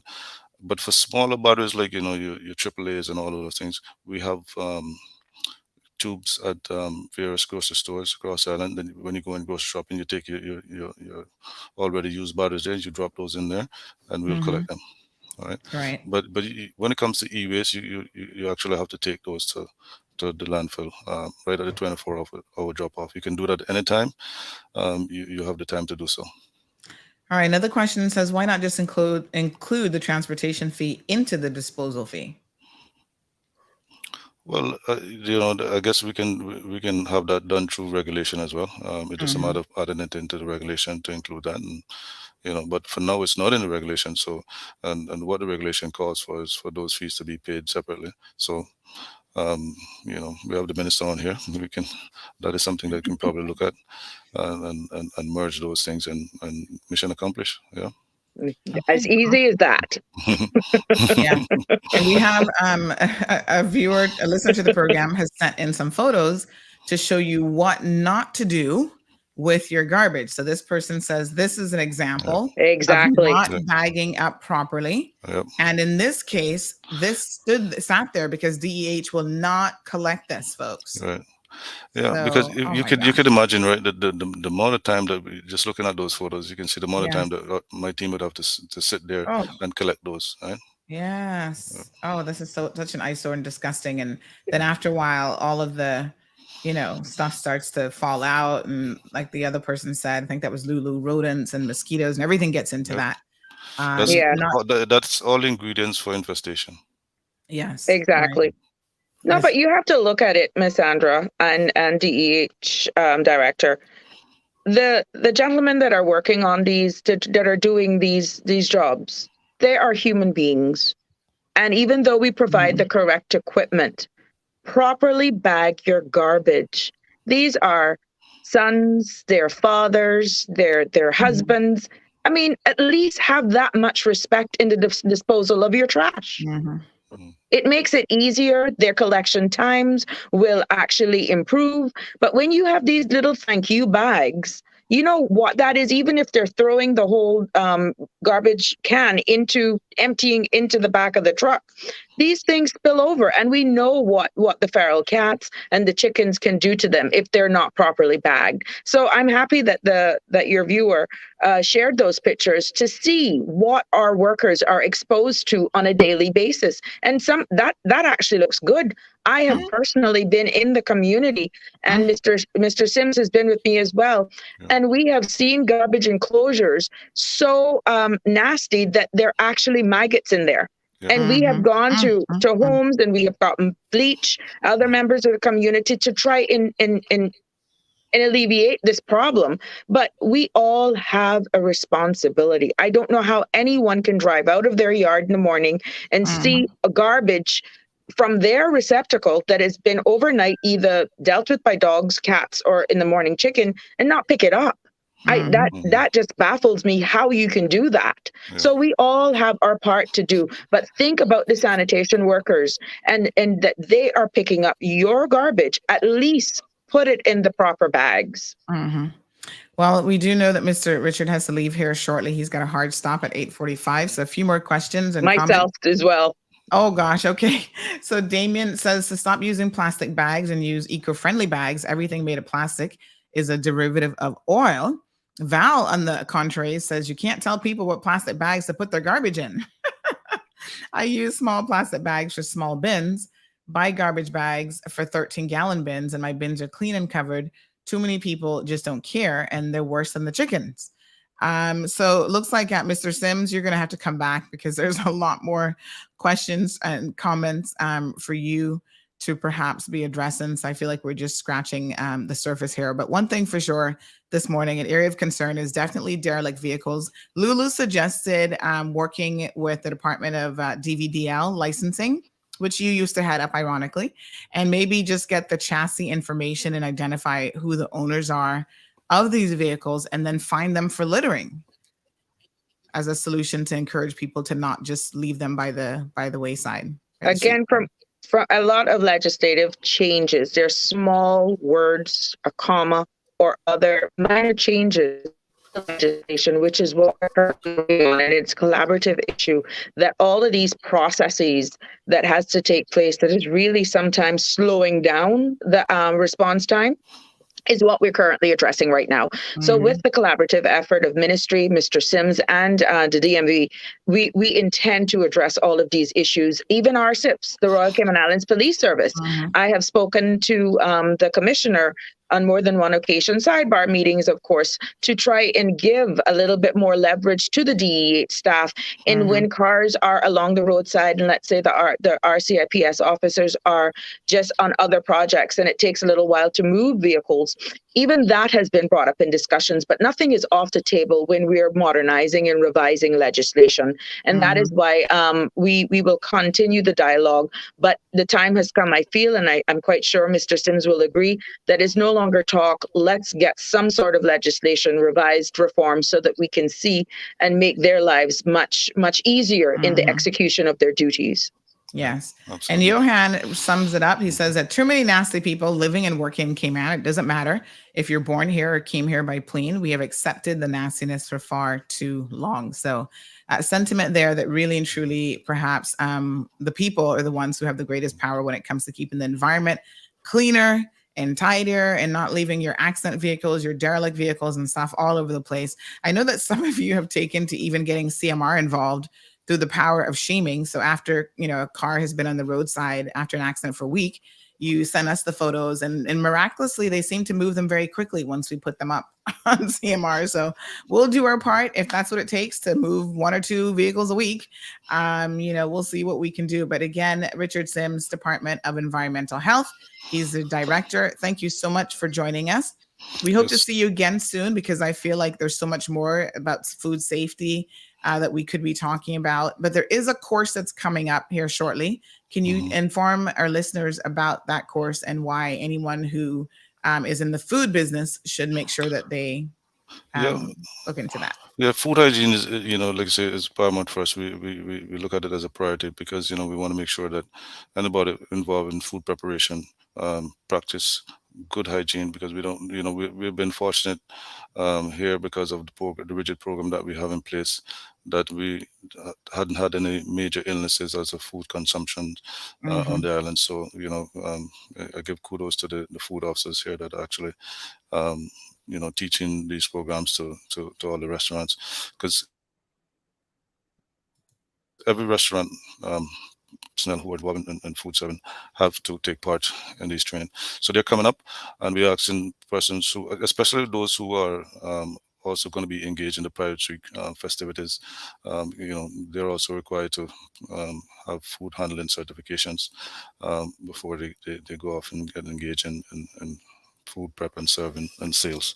So they can contact us at the department 949-6696 or email us at dehcustomerservice.gov.ky to get registered for these classes. All right, beautiful. So again, folks, there is space available in an upcoming food hygiene training course. Contact Department of DEH. This is a photo on your screen showing people who have done the course, and I understand it's a really, really good course to do. So make sure that you go ahead and get that done and get your certification. Minister, you also have to leave us. So Mr. Richard, thank you again for joining us this morning. We appreciate it. Yes, thank you for having me. Thank you. And I've done the food handling course, and I'm proud to say I got 100%. Oh, awesome. Wow. Okay. Yeah, because I love to cook, and once you're out in the community, you do what you got to do. But I just wanted to make sure, as an example setter, I did it, and I took the you hours always have off. food at your office, child. You know that, but yes, I'm proud to say that I'm licensed. I'm certified. I probably have. I'm just about running out now. But yeah, it is not. It is worth it. What you learn in such a short time is key. And we know the festive season is coming up. We see Pirates Week celebrations are definitely on their way. All these food stalls and stuff, but it's good to have under your belt. Definitely. Very good. All right. Thank you both very much. Thank you very much. Okay. Have a wonderful day. Take care. Thanks. Likewise. All right. Richard Sims and the Honorable Sabrina Turner, they were our first set of guests, and we're going to have some additional persons coming in here in just a second. But let's just wrap up your comments in relation to that. So Debbie says that Johan's comment deserves a kaboom. So hold on. Kaboom! There you go, Johan. You earned your kaboom for the day. Miss Juanita says, morning, Sandy and panel guests. What about the old cars that are up by the Hurley's supermarket and Walker's Road compound? Oh, isn't that a private compound though? I mean, it's private land. They started to move, but there's still old engines laying down on the ground, and a couple of cars there. They will soon look still there. Will someone look into that, please? Okay, we'll see what we can find out about that. Having said that, when you're a private property owner, even if nothing is going on with your property at the moment, so say that location, where Hurley's used to be, surely the owners of that property should be keeping an eye out for what people are doing to the property and maybe secure the property a little bit more. Sometimes you just need to put up a sign to remind people this is not a dumping location. Because I know, obviously during the holiday season, they will have designated areas where you can do bulk waste disposal for DH, then collect from a central location. Maybe somebody thought that's a bulk waste disposal and they're a little bit confused. I don't know, but we will certainly inquire about that for you, Miss Juanita. I'm going to send that to Mr. Richard right now and see if he can, give us a little update on that. I do find him to be extremely responsive, I must say. Oh, right. So Lulu says mold, bring him back. There are too many mold places around and negligent landlords. I don't know if that falls under DEH, but we can certainly inquire, Lulu, and see what more we can find out. But she, I think, had posted a question about whether or not they do inspections of like rentals and stuff. All right. Thank you, Damien. A couple more comments. Hope that DH will be checking for food handlers for Pirates Fest. And I think that's the point that he was just making, as to make sure that if you are a food handler, this now is your opportunity to get in and get your certification, your food handling certification under your belt. And Dean Sinclair says, kudos, Minister, leading by example. Yes. Okay, so up next, we've got the National Drug Council. Let's go ahead and take a little bit of a commercial break before we bring them onto the program. So we're gearing up now, folks, for the holiday season, and obviously there's quite a bit that's going on. The home gas team, every single year, they do a fantastic job of putting on a nightmare on wherever they're located. So this time it's going to be a nightmare on the waterfront. They will have their annual, and I know they haven't had it for a few years because of COVID, but they will have their annual sort of fright night for Halloween.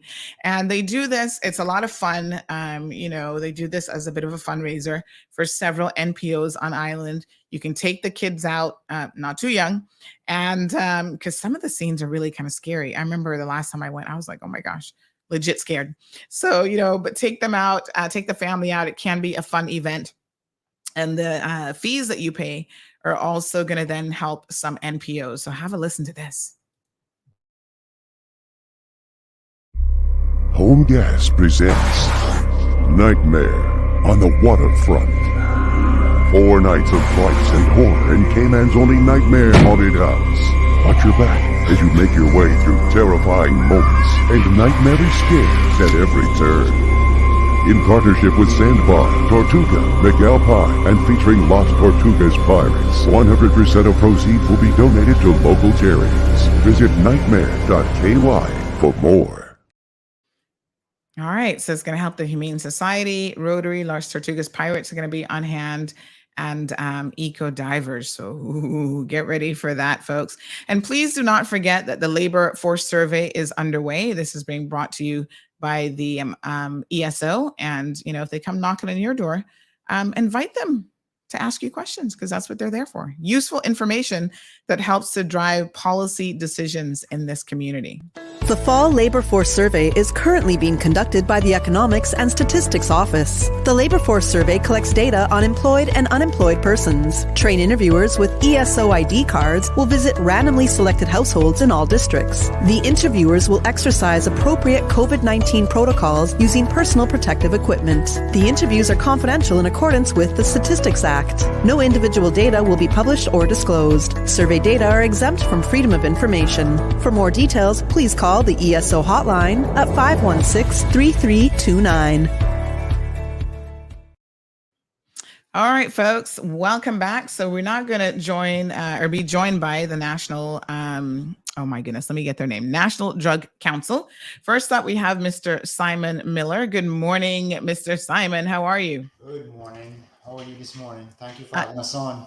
Good. You're absolutely welcome. And we do have research analyst, Miss Layla Shim, who is also here with us. Good morning, Miss Layla. Hi, good morning. Thanks for having us. Thank you so much for being with us. And Delissa Hernandez, who's the Prevention and Education Officer at the National Drug Council as well. You have yourself muted, so just unmute yourself. There you go. Good morning, everybody. Good morning, Sandy. How are you doing today? Good morning. We're good. How are you guys? Good. Thank you. All right, Simon, National Drug Council. I find like sometimes I kind of forget that you guys are there. So if I'm forgetting it, maybe other people are as well. So we're here now today to tell people all about you, how to find you, NDC. What is it that the National Drug Council actually do? Wow, that's a whole lot. You know what? I'm going to let Layla start off for us, and hopefully that'll paint a good picture. And then we'll both, Dee and I will just chime in as we go on. Absolutely. Sure. So, the National Drug Council, we mainly focus on offering prevention programming to the public, especially with a big concentration on our young people. But I think at the heart of our organization is really our research, the main piece of which is the Cayman Islands Student Drug Use Survey, or the CISTIS, which I feel is probably the piece that most people are quite familiar with. So this is our survey that we do among the student population, all students that are enrolled in years 7 through 13 or grade 6 through 12, and that includes both the public and private schools. And the objective of that survey is to really help us at the National Drug Council track and describe the prevalence and trends in youth substance use. The data from that survey is then what informs everything that we do at the National Drug Council, ranging from our policy recommendations to our prevention programming. And we also make sure that this data is available to the public, and especially our stakeholders that work with youth and young people, so that they have the opportunity to also ensure that their services are being informed by this locally relevant data that we're so lucky and privileged to be able to have. Wonderful. So to be clear, and I didn't actually know that you guys were a statutory body, but you are. So the National Drug Council, NDC, is an independent statutory body that has been set up under the National Drug Council Act, the 2003 revision, to basically coordinate anti-drug measures in the Cayman Islands. NDC consists of 13 council members, and they do have an office which serves as the secretariat. So Mr. Simon, what is your role then at the NDC? I primarily focus on prevention efforts at the secondary level, and also do a lot of work with our liquor stores, bartenders in the hospitality industry. Also do a lot of work with parents in the community, work with stakeholders and so forth. Right. Well, Lulu's enjoying the conversation this morning. She says, thank you, Sandy. These kinds of programs are very informative. And listen, if a day goes by and you're not learning something, I always say something's wrong. So we're here to share as much information about these wonderful organizations. Some are statutory bodies. They fall under government, their departments, and it's good to know exactly what it is that they do. So education is a big part of drug prevention. We do know people, we've had specialists on the program before talking about mental health and substance abuse issues. We get a lot of complaints from people in Cayman Brac who talk about the fact that there seems to be a rising instance of substance abuse issues on the Brac, and there are people who suffer from obviously addiction in our community. But prevention is always better than cure. So the idea really is to educate young people, maybe even, people a bit older, but definitely your focus is on the younger people, to try to get them to stay away from drugs in the first place. So that seems to be the underlying message. How do you deliver that message? What do you do?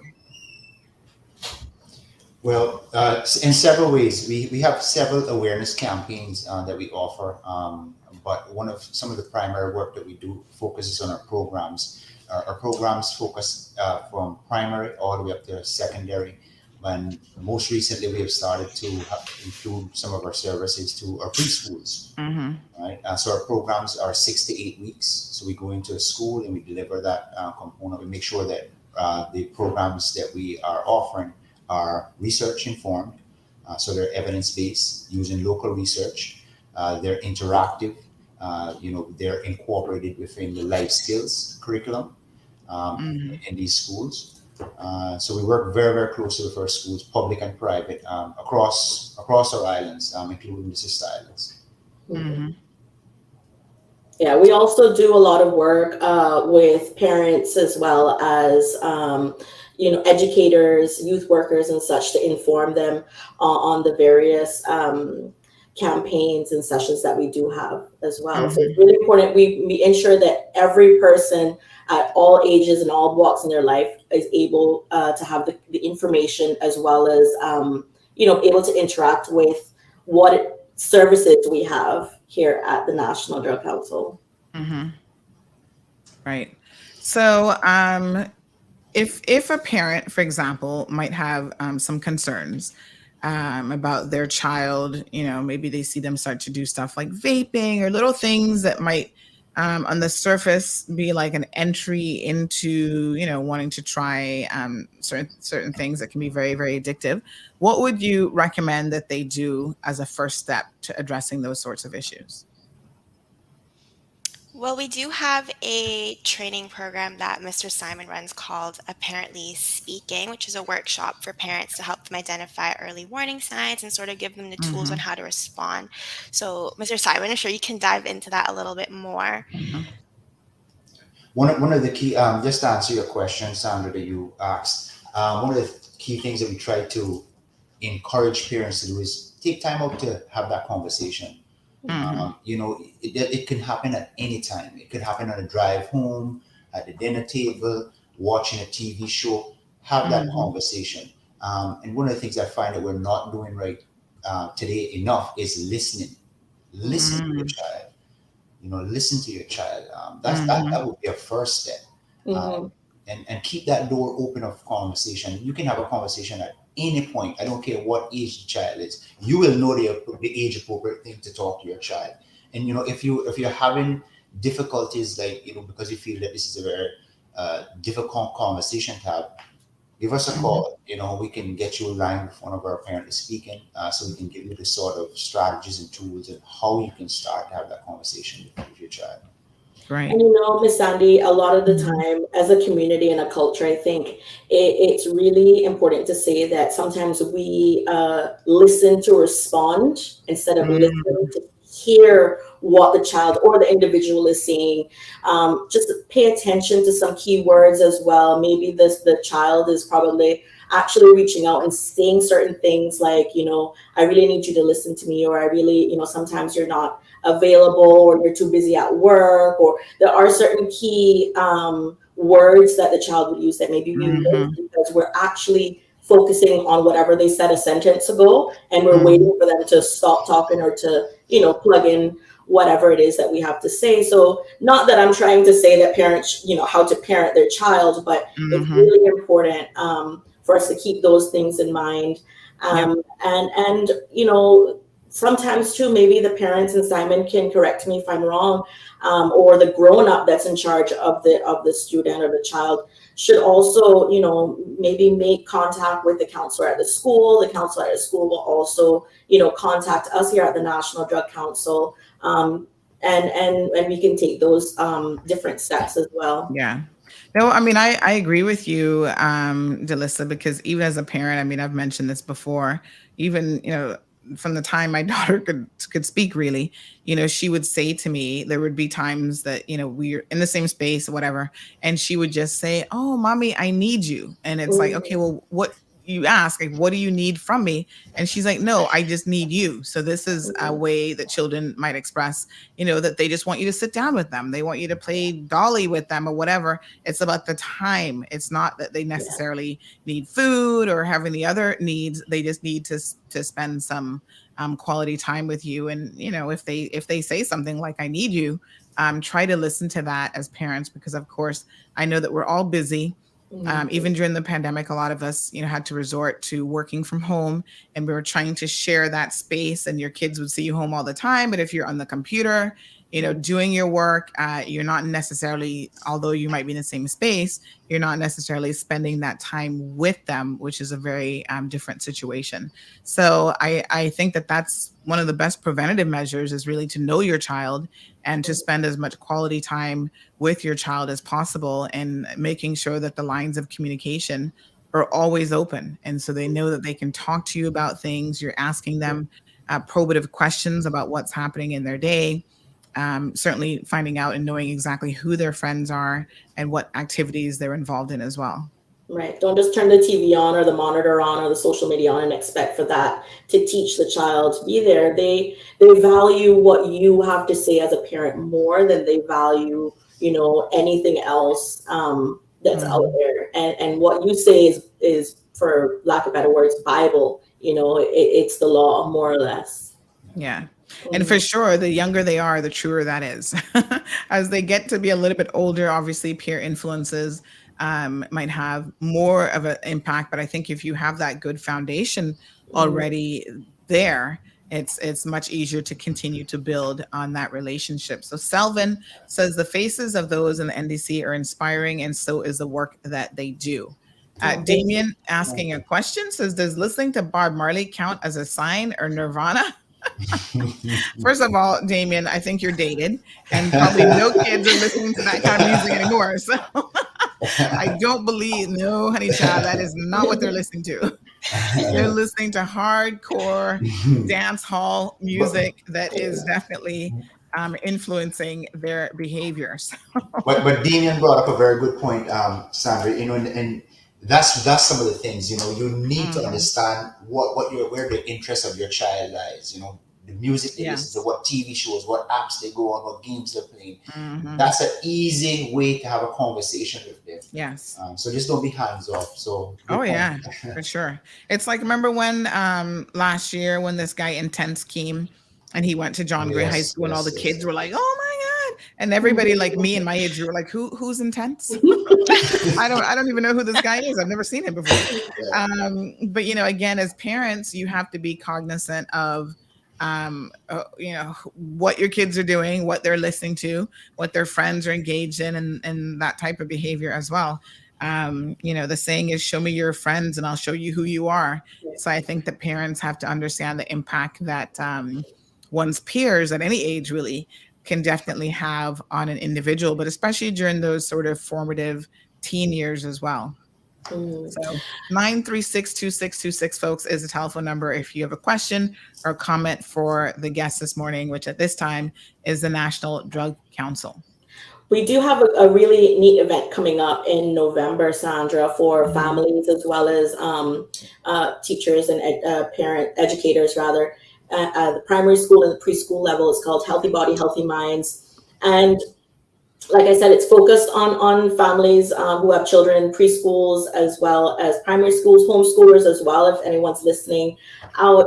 And it's a health and wellness campaign, trying to ensure that, children and their families focus on healthy habits, healthy eating habits, healthy physical habits, healthy meditation habits, like, days of mindfulness and those type of things, taking a little time out to, take a 1 minute breather or prayer time or whatever it is that, that one should do.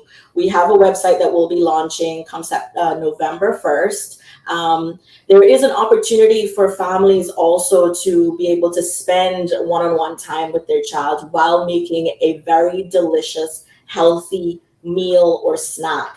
So we have a cookbook competition where a child within that age range and their parent or their class can create a dish, take a photo of the dish, submit that dish, and they're eligible to be in the cookbook, one of the finalists or possibly one of the winners in that competition.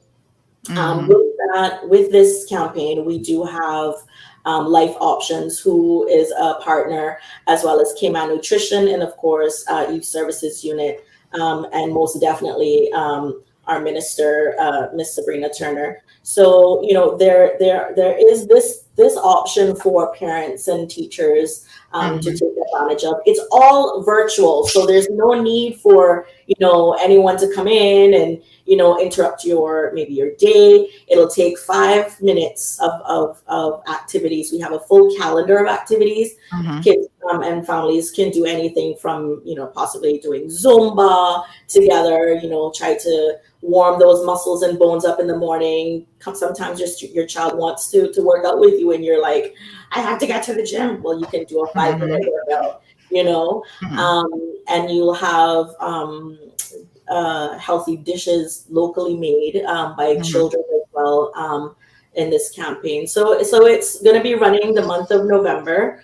And again, it's virtual, so it'll take 5 minutes for, and it can be done any time of the day throughout the month. And you don't have to do every single session. You don't have to do every single thing in the calendar. Right. But it's a really cool calendar. It's a really cool campaign. And like I said, if anyone needs more information, they can log on to ndc.ky for anything. And we have a lot of other information on the website as well, that, for all ages, that could be very informative for those as well. Yeah. Well, I was having a look at your website, and I did notice a few things that I had questions about. So the first question I have is this policy here, comprehensive approach to drug control for the Cayman Islands. This is the National Anti-Drug Strategy Policy, but it said 2009 to 2013. What has happened since 2013? Do we not have an updated policy? Okay, so Sandra, very very good point you brought up, and I guess it would not come up on anybody else's show but yours, right? So here's the thing. Yes. Political will has kept that document dated. Lord Jesus. I know we're in conversations right now. I know our minister is very keen on seeing that we have an updated plan. So, expect that will be updated in short order, because that is the driving force to know and keep everybody, all the stakeholders involved, to know what's going on our language, so we can have a national approach to drug control in Cayman Islands. Political will. My goodness, it's amazing what that can do. But thank you for being forthright with that answer. That's good, because 2013, that's a few years well. Yes, we should certainly have a current policy, I would think, at all times, because let's be honest, a 9-year-old, that's when it expired. It was 2009 to 2013, a 9-year-old expiration date on a national drug policy, when things are changing. The face of even the drugs that our kids are doing has really changed. We've seen in recent years kids making brownies with drugs in it and taking it to school. There have been a couple investigations, police investigations, that have occurred as a result of this just this year and last year. They're making edibles and so forth. So I think that there has to be an ongoing and current policy to make sure that we are, as a country, addressing all of these needs, as they become apparent, and a bit more in real time as well. So I'm assuming that that given that, we should also hopefully hear a little bit more about some revisions as it relates to that specific piece of legislation, yes? Or policy document, I should say. Absolutely. And earlier, the minister was talking about some of those small changes that is taking place in some of the acts as well. And we have made some recommendations to several acts that we would love to see updated. One of them being the liquor license law. We have a training certification that I alluded to earlier, where we work with bartenders, servers of alcohol, sellers of alcohol in the country. And we have a TIPS certification, which is TIPS is training for intervention procedures. And this is a globally recognized certification. It takes about 3 or 4 hours for the training, and you can get a 3-year certification that is recognized globally by the leaders of alcohol server training. So we've been offering that for a number of years. But one of the things that we want to move into, Sandra, is to make that mandated, where if you work in any of those industries where you sell or serve alcohol, you have to get the certification. Right now, we're offering it free of charge. Anywhere else in the world, you'd have to pay to get that, and you would not even be able to be employed in that industry unless you had the certificate. Unless you have it, right? So those are some of the things we're working with closely with the ministry. There's some pieces that we're working on with, in terms of, you brought up vapes, or tobacco. The Tobacco Act we need to take some careful look at that, because there's certain things inside there that would not stop a child walking into a convenience store or gas station and purchasing a vaping product. So we're working with the minister, like I said, but we know that those things are very timely, right? It takes some time to come into place. So the report of the 2008 National Anti-Drug Strategic Planning Meeting, again, this was the last one that's on your website. Am I to assume that since 2008, there has not been a National Anti-Drug Strategic Planning Meeting? That would be correct. So it's been a while, and like I said, the political will needs to be there. Yeah. I mean, how many years is that? Let me just do some quick. 14 years. Wow, that's a long time. That's a whole teenager. I mean, That's that's few a generations, kid right? that was born and is already 14 and a half years old. An entire generation right there. So it's amazing. You Little Brat says, what about volunteers? Do you guys need volunteers? Do you use volunteers? How can people who perhaps are listening, who might be interested in becoming part of the change for the challenges that we're facing as it relates to, anything related to drug and addiction, how can they possibly get involved? There are sometimes opportunities where we certainly do need volunteers, and so on our website I believe there is a volunteer application form that can be filled out, or alternatively, we would encourage you to email us at info@ndc.ky. So info@ndc.ky. Little Brat, give them a call and they will see how they can best utilize volunteers, because I think more hands on deck can be a very, very good thing. So definitely we need to focus a lot, it looks like here, on some policy updates, some legislative updates. And of course, those are the things that then can help with funding and help with driving additional programs as well. So I did notice from your website this Youth to Youth program that says that it's after school. Can you tell us a little bit about this? Because I know as a teenager, I was involved in like peer counseling. I was involved in teen court. And I can tell you the pressure of having your teens be involved in the process and judge you can be very, not just judge you, but help you, can be very, very different sometimes than even an adult. And, we were trained in the as a teen counselor in that capacity to provide a listening ear and to know when to escalate something to an adult. But a lot of times, teenagers want to talk to somebody that they can relate to and someone their own age. So tell us a little bit about this particular program that you guys offer. All right, Sandra. So Youth to Youth is a program that's actually been in the Cayman Islands since I think the late 80s, early 90s. I was in this program in I'm not going to tell anyone, but in the late 90s, I graduated in the early 2000s. So let's just put that out there, right? Yes. It's been here for a very long time. I've been out of school for 20 years. So just to put that into perspective. Already. Now you're making me feel old. So the program actually is super, super influential when it comes to leadership. We do a lot of training with teenagers in years 7 to 11. This program is the only youth-led program in the Cayman Islands. So what we do is we train these students to be able to speak to their peers when it comes to, anything they're going through, maybe a refusal skills and that kind of thing, things to diffuse a situation. Say there's a situation that's happening at school and there's a student or their friend who has no clue how to respond. They'll kind of communicate a way to respond positively so that the outcome is effective, for both parties.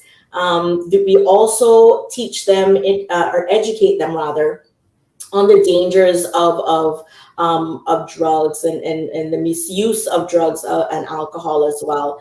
Everything is really interactive with these students. A lot of these students have, for example, gone to our international conference either in Rhode Island or in Ohio. Some of those have just recently come back this summer. I believe from Ohio, they traveled with 2 of our adult leaders here from the council over there. And it is actually something where adults can also get involved in. They'll also be trained for that as well. These students, I've used them on, speaking in radio, on the radio. We've done a lot of campaigning where they themselves come out with information that they feel that adults need to know, and how they think or how they perceive certain things that is happening in their community. And so overall, it's just something where we want to promote positivity and healthy lifestyles within the teens. And then, of course, with that, they're going to transition to being able to communicate in another campaign that we have coming March, National Drug and Alcohol Facts Month, which is a creative project that we do annually. And that is a way where they'll be able to actually use their training and be able to communicate the information that they've been given with the, what I spoke about earlier with the dangers of drugs and alcohol and those kind of things. They have also, they've gone on and we've seen a lot of students come back and we have one of those students here actually working with us who is a education facilitator and has made a lot of positive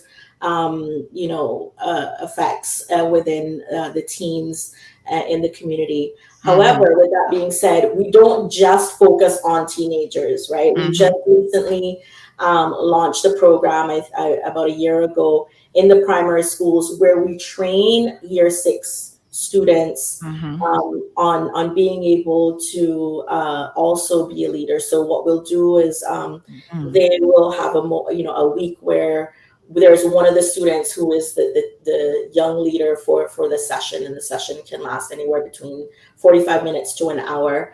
And they then will have the ability to select someone else who they feel has a leadership quality for next week's session. And so that when they get into the high school level, they're able to be comfortable with themselves, be able to communicate positively and effectively with their peers, and feel like they're actually making a change, not just within themselves, but also, within their teen community. And overall, you can see the transitional change between the primary level and the year 6 to the high school level. They do a lot of fundraising. We've gone out to Red Sky at Night. We've done a lot of community sessions as well. I'm not sure if that. Fantastic. No, I mean, this is good. And is there anything like, I was just thinking as you were speaking, Delissa, about the impact of seeing someone who has actually, unfortunately, allowed drugs to take control of their life. Do you have any programs where kids can actually, I don't know if y'all take them in prisons or, even make them a recovered addict, or I don't even know if regular addicts might want to talk to kids, but to let them see like this is your future if you get hooked on crack or heroin or whatever, fentanyl or whatever else is out there circulating these days. And it's a bit of a harder approach, but do we have any programs like that at all?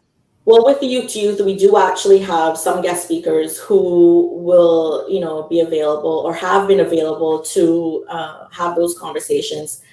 And we've also had people who have given us the permission to use their story and, explain to the student what certain drugs has done to them and basically where they've come from and where they are now. And how those have affected their lives.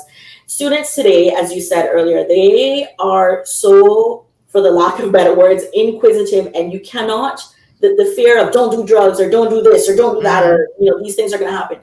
You have to actually show them. Yeah. You know what I mean? So like you're mentioning right now, having those persons, really, it has been helpful. And has allowed for these children to understand the real effects of what these things can do to them. Wow. And looks like Val is on the same wavelength here. Val says, those who have been on drugs and cleaned up are the best people to talk to the youth and those addicted to illicit drugs. Illegal drugs, my apologies, and even those addicted to legal drugs, because I mean, obviously, alcohol ism is a problem, and it's a legal drug, right? A legal substance in any event. And drug abuse is an incorrect term. It's self-abuse, says Val. Val, thank you again for those comments. And of course, I couldn't miss a sign behind you, Simon, that says "Arrive Alive" at 345. Sorry, Sandra, just to interrupt real quick before it slips me. I wanted to make a call out when we spoke about youth to youth to all the other schools. Right now, we're currently in the government schools and the government high schools and the government primary schools, but also to all the other schools who are interested in youth to youth, because obviously we want everybody to be a part and everybody to know and get the information and be leaders. Please contact me, Delisa Hernandez, at the National Drug Council, 949-9000, and we'll train an individual in your school or in your community, whether it's homeschool community, to be an adult leader, as well as those teens that are interested. I'm going to send this to my daughter's school this morning because she's in a private school, and a lot of the private schools, you hear their reputations, especially in middle and high school, of kids having much easier access to some of the more serious drugs because parents might have the financial means and they're in certain circles where maybe even the parents are casual users of cocaine or whatever. And so the kids might have more ready access. And this is a conversation that a lot of times we're not really prepared to have, and we're not prepared to admit that, just because you're sending your kid to a really good private school doesn't mean that those schools are not having at least some portion of the population that's struggling with, access to drugs and drug addiction and so on. And before it comes to that point, I think, again, prevention is always better than cure, for sure. So Sarah Sue, good morning. Joining us, listening from Cayman Brack this morning. She said, I stayed away from drugs simply by seeing the dark side of it from a very young age. Those that grow up in a different setting may look at it as cool or a fun way to rebel. And of course, some of us are familiar with Sarah Sue's story a little bit.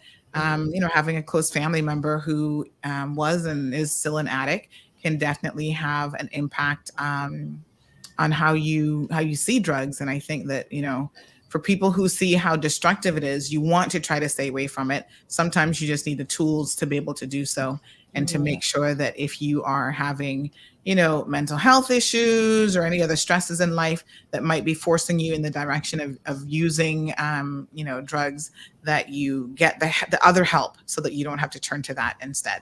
You're right. And another thing as well, Sandra, this program and all of our other programs are also available in the BRAC and the Sister Islands, and volunteers from the BRAC as well is very much welcome. They can log on to the website, as Leila said earlier, to be a part of the Youth program or the after school program. We're hoping to come back very soon and continue the programming there as well. Yes. Very good. Yeah. So Simon, I was saying, Arrive Alive 345 behind you. That sounds like at some point that was a campaign. How long ago was that campaign? Oh, wow. I'm thinking it was probably a while. Actually, the campaign consists of it's threefold. So currently it has the Take the Pledge, the Purple Ribbon Pledge, Designated Driver program, and the Ride the Purple Ribbon Bus on New Year's Eve. So the program has been in existence since 2000. So, we've joined forces with Compass Media. So we're in partnership and we're enjoying that relationship.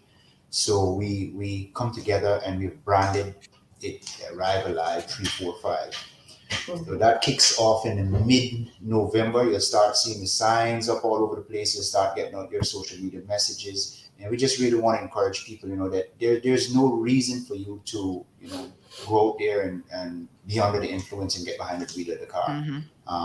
For those people who is willing to take the pledge and pledge not to drink and drive for the holiday seasons, that's what we want to encourage. Or just pledge to be a designated driver, for your party. I heard one of your other colleagues, on one of your other radio shows here on the island, he mentioned that what they do is they do it in rotation, and I thought that was a beautiful strategy. 1 week when he's the designated driver for his friends, the next week somebody else takes over. So things like that. And then of course the Purple Ribbon Bus will be out New Year's Eve, starts at about 9 p.m. Want to encourage people to leave their cars at home, take the bus. This is all paid for by private citizens or corporations. And we're still looking sponsors to Sandra. So, if anybody want to sponsor and get behind this wonderful program, this wonderful initiative, give us a call at the National Girl Council, 949-9000, and just speak to anyone, and get on board. And with that being said, I also wanted to mention here as well, even during the pandemic, we had an enormous amount of positive response from the Cayman Islands community. We assumed that we would have had lower riders on New Year's Eve, but throughout the pandemic time, I mean, it was an amazing thing to see. Simon was out on the roads during New Year's Eve, and young people took the bus. Older people took the bus, children was on the bus with their families, so it is definitely something where I think your viewers and listeners should understand that this campaign is for everyone, and we're not promoting that you should go out there and you should overindulge and you should do this and we're trying to give you an option to enjoy the evening, and those who aren't indulging and those who are indulging to do it in a safe manner. Wonderful. All right, folks. 936 Bobo's telephone number. If you have any questions or comments, we're going to be wrapping up here shortly with our guests from the National Drug Council. We've got Tracy, who says, with them putting the alcohol limits up, I think they lowered it actually, Tracy. They cut it down a little bit. This may deter people from drinking and driving. However, people would not be tempted to drive if there was a scheduled bus system in addition. If it was seen as a criminal offense, not a traffic offense, there'd be some dire consequences. And therefore, if they did get a criminal record, less people would drive drunk instead of just handing over their keys for a year and putting everyone at risk. Arrive and alive, but giving them a way to do it. Some good suggestions there, Tracy. I think that, again, there's been a call for maybe, especially the 7 Mile Beach area where there are known bars, like there's a lot of bars in that sort of corridor area, having almost like a little courtesy shuttle bus that is available, not just around the holidays, but maybe something year round. But these things take money, folks. And I guess the question always then becomes, where's the funding going to come from? You lose a family member, you lose a life, you understand the importance of these types of community initiatives and community programs. So it doesn't always have to be government to lead the charge with these things. I think sometimes private sector can get involved, and then it can become a public and private sector partnership that works really, really well. So even the bars, hey, you guys can get together and get a van and, kind of co-sponsor it and put your logo on it and show that you are a responsible, bar. Yes, you want people to come and drink, but you don't want them to lose their life after leaving your establishment. And that's where the tips training comes in, Sandra, because we realize over the years of working, there's a lot of people who are in that industry who don't even have the skills or even know what to look for, and how to probably cut someone off who have had too many to drink. We're not trying to discourage people going to these establishments. What we're trying to discourage people to do is to leave these establishments, get behind the wheel of the car, which endangers not only them, but other people. We want to, drink, but drink responsibly if you're of age, if you're 18 or older in the Cayman Islands. So, reach out to us. We're happy. We'll come out. I keep saying this over in every platform I get on. I will come under a coconut tree and train you. And this is free of charge. Make sure that your staff members, have the skills that, what to look for, how to properly cut off someone and provide that good quality customer service in your establishment. Right.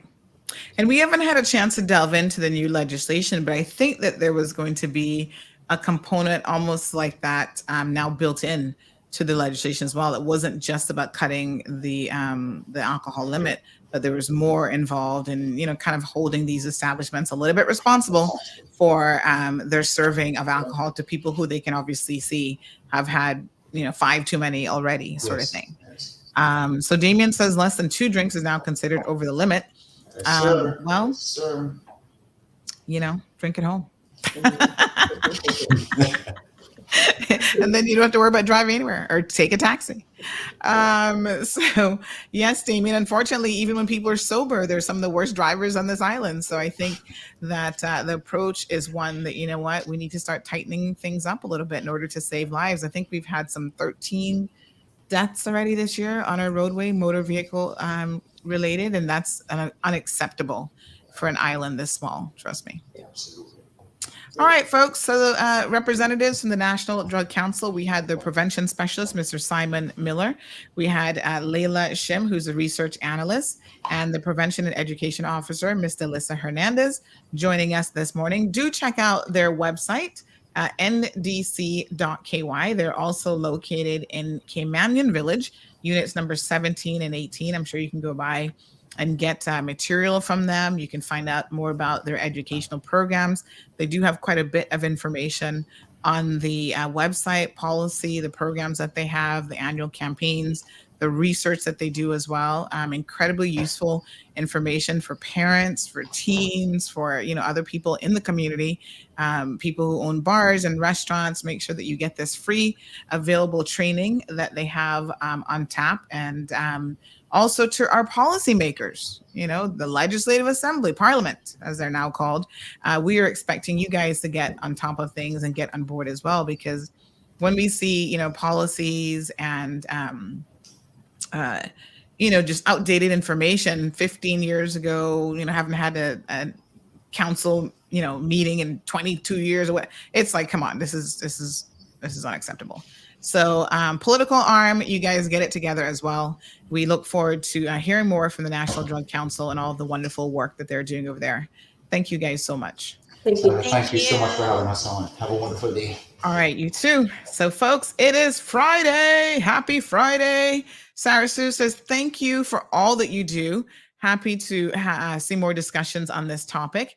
And yes, all of us and myself, if you're impacted, folks, by addiction, a family member, a loved one, a friend who you've lost to some sort of an addiction, this is your time to become part of the solution. Make your voice be heard. Speak to your legislators, your MPs. Let them know that this is something that is important and near and dear to your heart.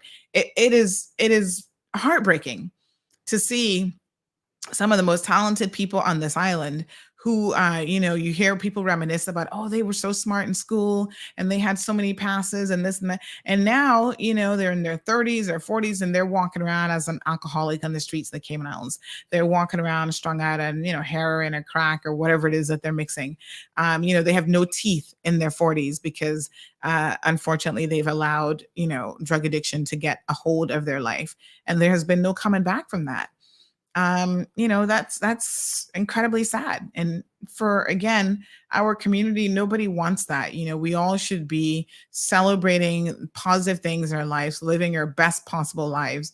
And, that should be as drug-free as you possibly can be. And that includes the legal drugs. So, I'm not a proponent of overindulging in anything, including alcohol. So folks, by all means, let your voices be heard in this topic. Good morning, caller, and welcome to the program. Good morning. I just had to stop you there, ma'am, about in their 30s and 40s. How about them in their 50s and 60s? And yes, even those going up into their 70s, they have not learned a lesson.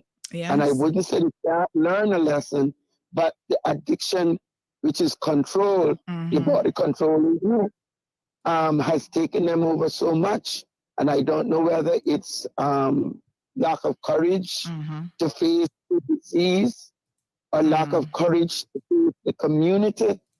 But the most pitiful sight for me is to see people in their 60s going into their 70s and still hopscotching morning, noon, and night, using like a teenager that you can still look over the head doing, and like they got time to spend in jail and not in church.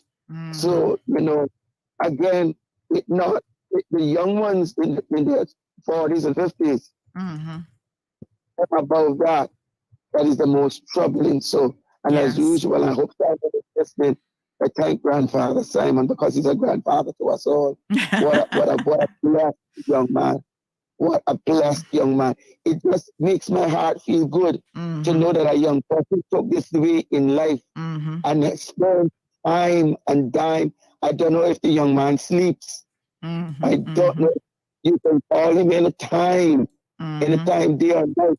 And he's always there in pleasantitude land with his pink shade glasses on, looking at the best in human nature and looking to draw out the best in us. Yes. And oh my goodness, he's such a wonderful person. Him and his entire team.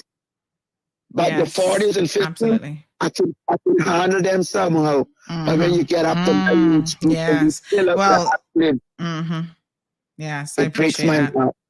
And it's a Thank you, miracle man. if they, thank you so much. And it's a miracle even if they can still be alive at that time, because I tell you what, the toll that, drug abuse takes on your body, even alcohol abuse. I mean, when I see people dying at such a young age, you think, oh my God, that person could have easily have had another 40 or 50 years of life. But, listen, hitting the bottle hard, abusing it, can do all sorts of things to your body. I was just thinking as Miss Charlene was, speaking there about a young man who died a couple years ago of a massive heart attack. He was in his early 40s and everybody's like, oh my God, this guy is dead. Like they couldn't believe it. And then one of his friends reached out to me and he said, boy, I'm not surprised. He said, this guy was a hardcore drinker. Like he was a functional alcoholic, I guess, to some extent. But, in other words, you didn't see him on the streets walking around homeless and drinking. But every opportunity he got, he ran a business, but every opportunity he got, he was out there drinking hard liquor. And his friend said this to me, and I didn't necessarily know that about him. I only kind of saw him about superficially, but I thought, oh my God, how sad. And just had a massive heart attack. And if you don't think things like alcohol abuse can impact your organs, including your heart, liver and kidney function, then, you're sadly mistaken. I mean, listen, alcohol is a very serious drug as well. And a lot of people abuse it in the name of, oh, it's legal. When the storm was coming the other day, what storm was that again? That was Ian. I was surprised the day that y'all should have been boarding up and at home, and a couple hours before the order went to, okay, now stay in place. Y'all were at the liquor store. The liquor store in Savannah was packed. I was like, what am I missing? When did alcohol become part of your hurricane kit? Well, for some people, apparently it was a big part of the hurricane kit. I mean, it was causing traffic congestion, which I was really, really surprised and a bit disappointed to see. So Damien says does that include the liver? That includes every organ, honey child. Legitimately people are dying from alcohol poisoning, and it's oftentimes a slow poisoning, but it isn't always a slow poisoning. Do you guys remember? I don't think we went into a whole lot of detail on this on the show. We were supposed to talk about it, and then we never really got into too many details. But remember, just a few weeks ago, there was a young lady in Jamaica who was celebrating her birthday. Let me just see if I can find this. And so she decided to have birthday shots, right? Let me bring this story up. I'm going to tell you all about this. And she decided to do 21 shots, except that her definition of a birthday shot, this was September the 26th, Jamaican woman dies after going on birthday drinking spree. 21 years old, in the prime of her life. She decides, folks, here's the article in case y'all missed it. She decided to do birthday shots. And there was a whole video of her. Let me show you guys this just in case you missed it.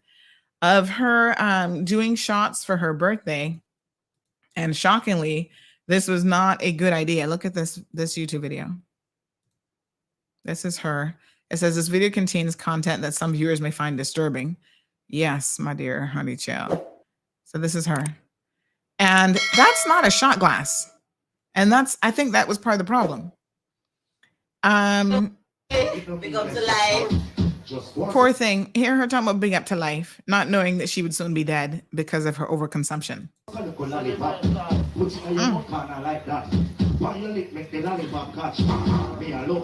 So she's drinking, then she goes in for another one. I mean, one after the next.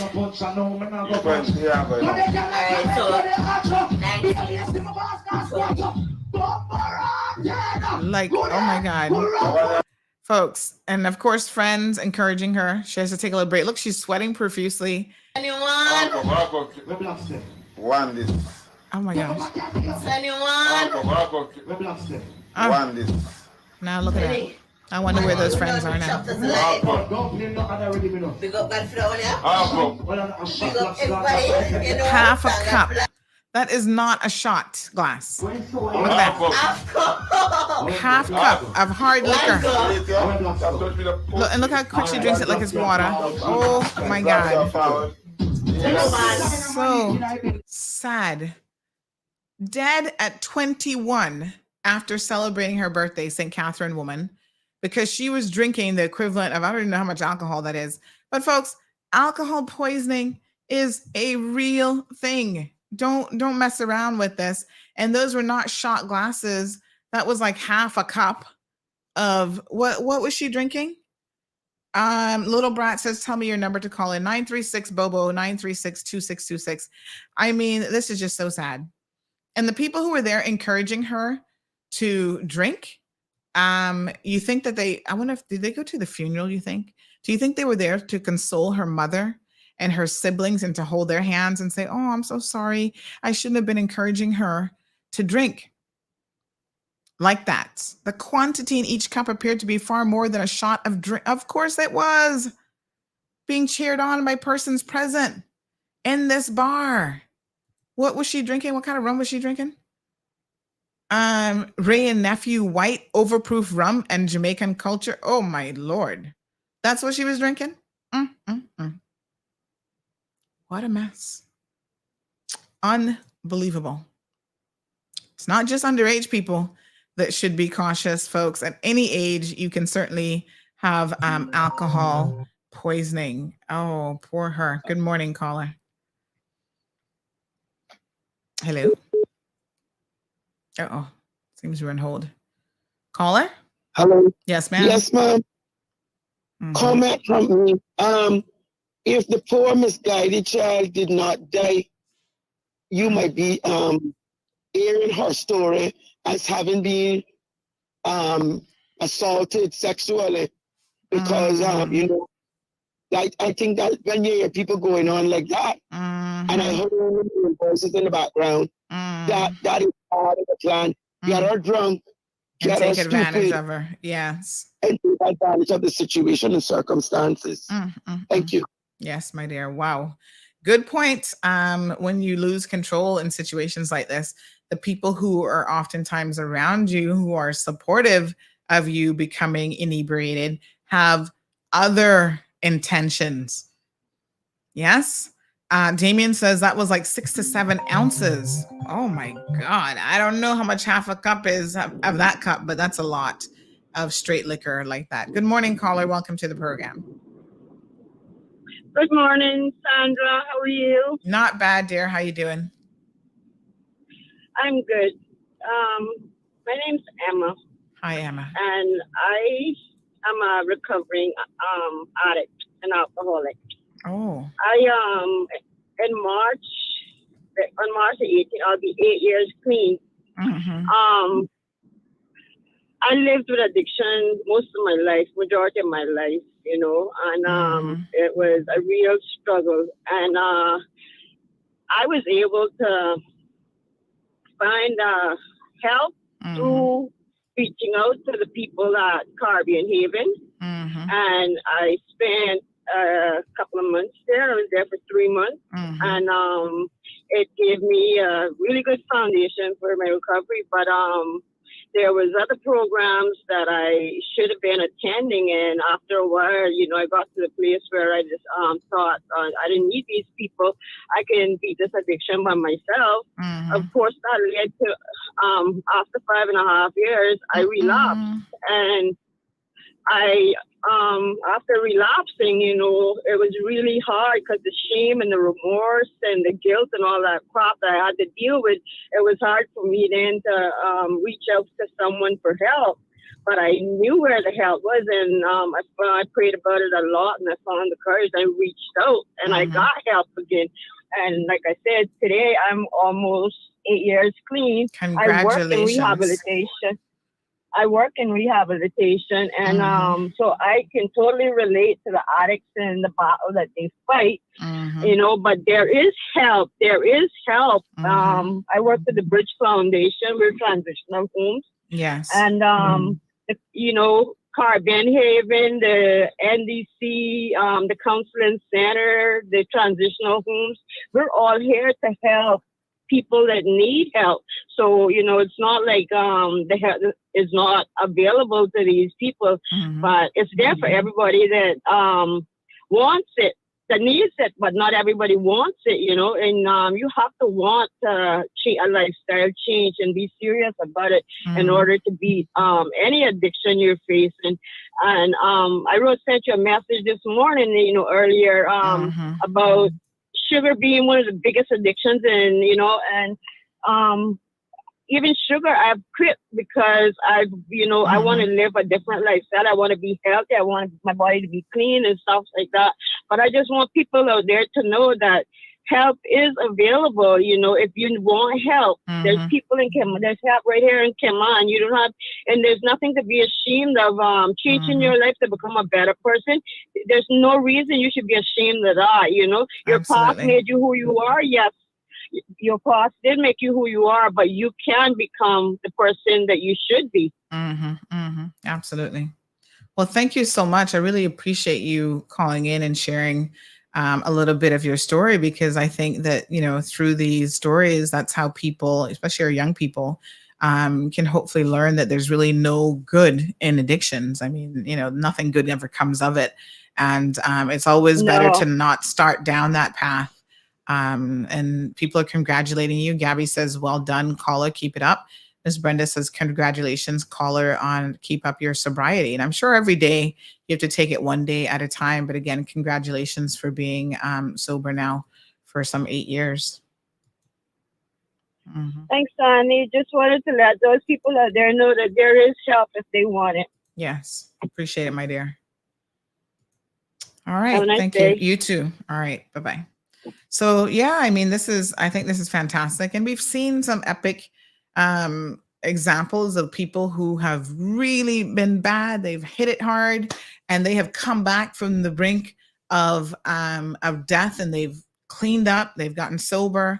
You know, they go to their meetings, they find a good support group around them, and you know, they really can turn things around. And like I said, as long as you have life, there is always hope for redemption and just reformation. So Dean says, very good, my sister. When you want help, you'll seek it, and surely you'll find it. Every blessing onward. Feel so happy for you. Sarah Sue says, congratulations on your sobriety, Emma. You're an inspiration. She goes on to say that my favorite quote is, two brothers were raised by an alcoholic father. One grew up to be an alcoholic, and when asked what happened, he said, I watched my father. The other grew up and never drank once, and when asked why, he said, I watched my father. Your perspective will determine your future. Kirk Franklin. Ooh, honey child, that is so powerful. Absolutely. Absolutely. Yeah. Wow. I tell you what, it's one of those things that even a lot of times when I go to court, I see some of the saddest stories. You know, they have a drug court where they have people come every week, and it's before the same magistrate for continuity, and they hear reports from all of the different agencies and so on. And, you know, that the halfway houses and that people are doing what they need to do. And even the court system is there to help you, but you have to want it. It's something that you have to be willing to work towards. So last week I was in court, and there was a guy there who unfortunately has struggled with addiction, I guess, his entire life. And he was in court for stealing. Now listen to how stupid this was. He went into Burger King in the office and picked up a case of juice and was walking out the door with it. And the time before that, he was stealing a black bag and something else. Like, it's not anything that's like super valuable, whatever, but his addiction had him doing the most ridiculous and stupid stuff, really and truly. And even the judge had to acknowledge, like, we have tried with you, young man. You know, we've done everything in our power to try to get you the help that you need. And yet we still end up here because when you fall off the wagon, you fall off and you're hitting that cocaine and you were hitting it really, really hard. And, he started, the guy, as the judge was speaking to him, he started crying because his mother was there and, she's always stood by him no matter what. The family members, folks, don't want to give up on you if you have an addiction. They want to help you. They want to see you living a better life, but you have to do your part. And, the judge said, listen, when you're, even his lawyer's like, listen, I know this is jail time. It's just a case of drink, but he was already in probation for another offense where they were trying to give him the opportunity to clean up and get his act together. But when he is sober, he's like winning accolades for, working in tourism, doing a great job, providing excellent customer service. It is such a wasted life when this man is on drugs, because when he isn't on drugs, you clearly see the potential is there. Good morning, caller. Oh, sorry. Hi, caller. Hello, good morning. Good morning. How are you? I'm all right. I'm here listening to your show and hear you talk about this story, what you're saying about the two brothers. Yes. And I was thinking about it. I grew up with my father and he was a drunkard. Like every weekend he was drunk. And this is the reason why, as you say, I look at the same thing. I say, I don't want to be like him. I don't want to be drunk. And these things, kids need to look at the elder, the thing, so you can just know that is not a good idea, because you won't want to be on the street lying down, vehicle passing you. You just look on the street like because of a liquor. No, I don't see that funny, innit? So sometimes we as a young one growing up, or the elder should teach you, but some of the elder, they don't have the ability to teach. So we should look at others' faults to correct our thing. Yes. And trust me, Sandy, sometimes I listen to your show and I really, really, really take it in and say, you guys, you're doing a good job. You're doing a good job. I say, like, you for Cayman and Andre Stevens for Jamaica, you need like 5 more Andre Stevens in Jamaica. And I think we would get a better country. And you're doing a good job. And the thing about it, what I tell people, I said, one thing I rate with you, you don't bias. You don't, people might think you're just like, you just for Cayman. I said, no. And she just don't keep up with bullshit. She don't matter who you are. Yep. Just being plain. And I appreciate it. I appreciate You're doing that. a good job and continue to do your job. Thank you so much. I really appreciate that. Yeah. Man. So all right. You have a nice day. Good. You too. All right, my dear. Bye. Thank you to that caller. Really appreciate those comments. And, absolutely. We all have examples of people in our lives where we think, okay, I don't want to be that person. Sometimes it is our parents. I know for a fact, I've never had this conversation with my dad, but I know for a fact that he had a problem with alcohol. Nobody had to tell me that, because the little that I saw, although I left when I was pretty young, the little that I saw and certain things I would remember. And even sometimes when I hear people describe him and talk about their interactions with him, and, they're reminiscing about these memories and they think certain things are funny, I'm like, that is a mark of someone who struggled with alcohol. Yes, he was functional. He went off to sea. He was a seaman. He was an engineer. He had a gas station when the first little,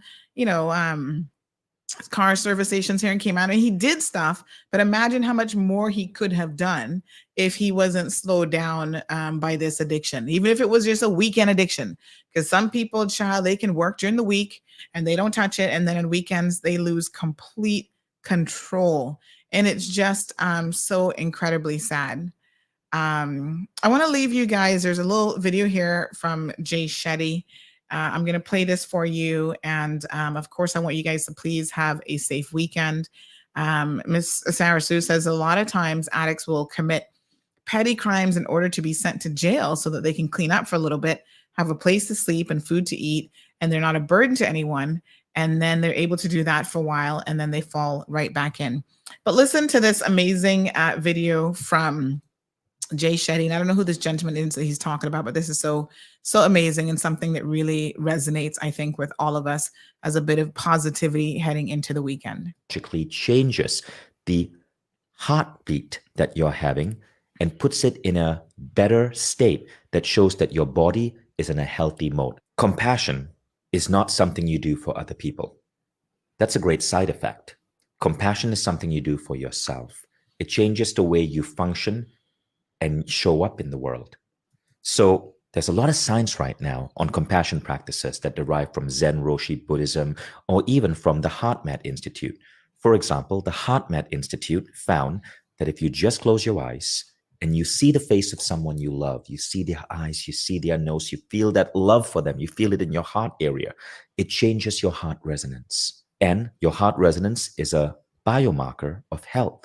In short, giving love to someone else instantly physiologically changes the heartbeat that you're having and puts it in a better state that shows that your body is in a healthy mode. Compassion is not something you do for other people. Isn't that amazing? That's a great side effect. Compassion is something you do for yourself. It changes the way you function and show up in the world. So there's a lot of science. So, I mean, isn't that amazing? Something that perhaps we see as so simple on the one hand, but yet has the ability, folks, to entirely change our lives. Oh my gosh! When I saw that yesterday, I thought, oh, this is something that I really want to share because, you know, in all that we do, as the last caller said, people know I'm a very no nonsense individual. It just is. It's just who I am. And a lot of that, again, we were a product of our environment. I grew up in an environment where, you know, Aunt Lottie was a no nonsense person. And she just didn't, you know, you didn't get away with much around her.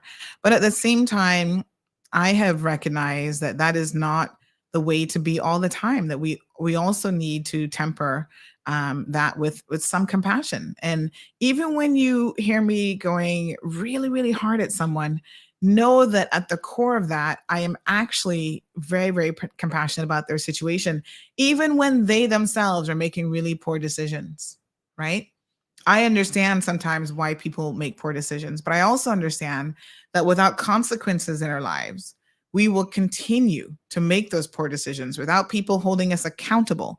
And whether those people are the court system, the people in the community or family members, whomever, you know, people in our churches, if nobody ever holds you accountable, they become your enablers. And that is really one of the biggest problems I find that we have in our community is there's too many enablers. And maybe a lot of times they're doing it it comes from a good place. Like they're trying to love this person, but if you don't hold people accountable, ultimately, your love will help them to become what you don't want them to become, and it will help them to fail in life, and nobody wants that.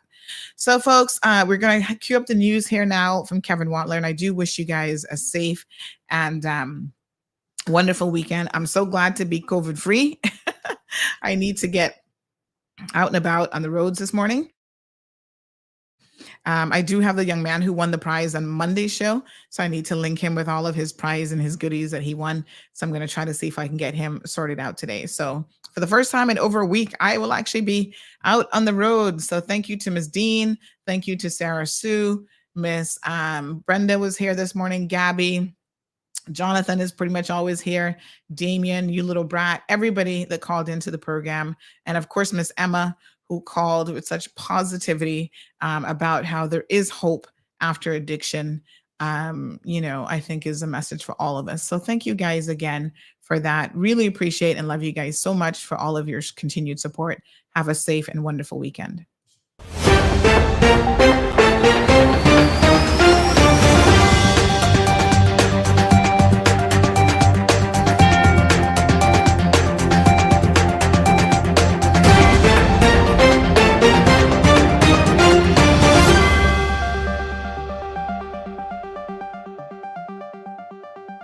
Hello, I'm Kevin Watler, and this is your CMR Daily Buzz. Police are investigating a sudden death of a 44-year-old man who was found unresponsive in a vehicle parked outside a business on Bodden Town Road. According to police, just after 5 Wednesday afternoon, emergency services responded to the location. An investigation into the circumstances of his death is now underway.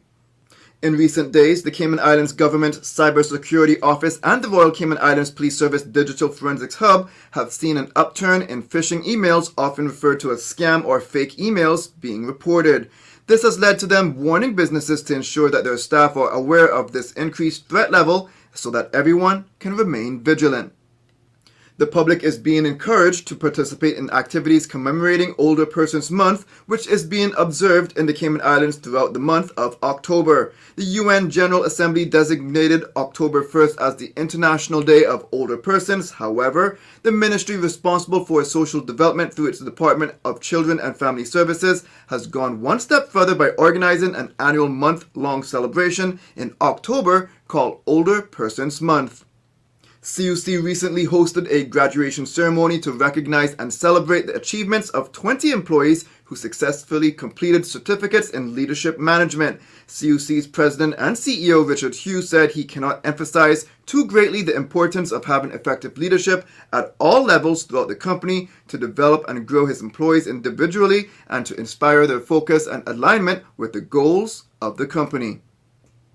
Now for your CMR weather update, it's brought to you by WG Charters. Sunrise at 6:19, intervals of clouds and sunshine throughout the day when the temperature is at 87 degrees Fahrenheit and the humidity at 72% like the forecast calls for. It will feel around 100 degrees Fahrenheit. Winds east-southeast at 5 to 10 miles per hour and the sun sets at 6:03. At nighttime, the temperature falls to the low 80s and the rain chance will also increase. Looking forward, a typical summer pattern of hot days, warm nights with scattered showers is expected. CMR weather updates are brought to you by WG Charters. They offer private boat trips for a great price and we encourage you to support them. Now for some regional and international news.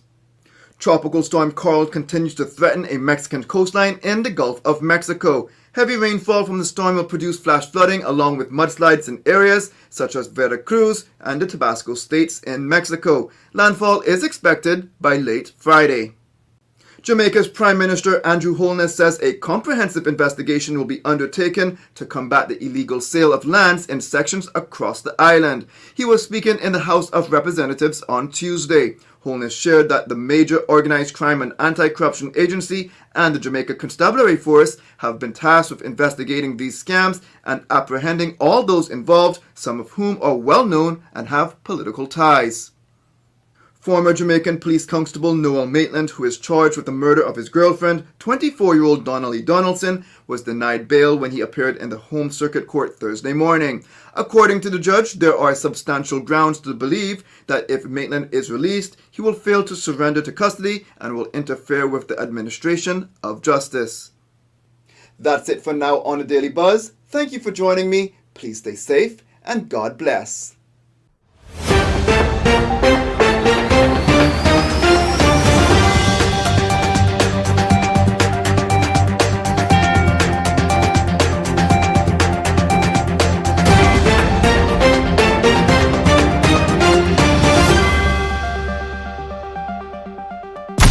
Thank you for tuning in to another episode of The Cold Hard Truth on Bobo 89.1 FM.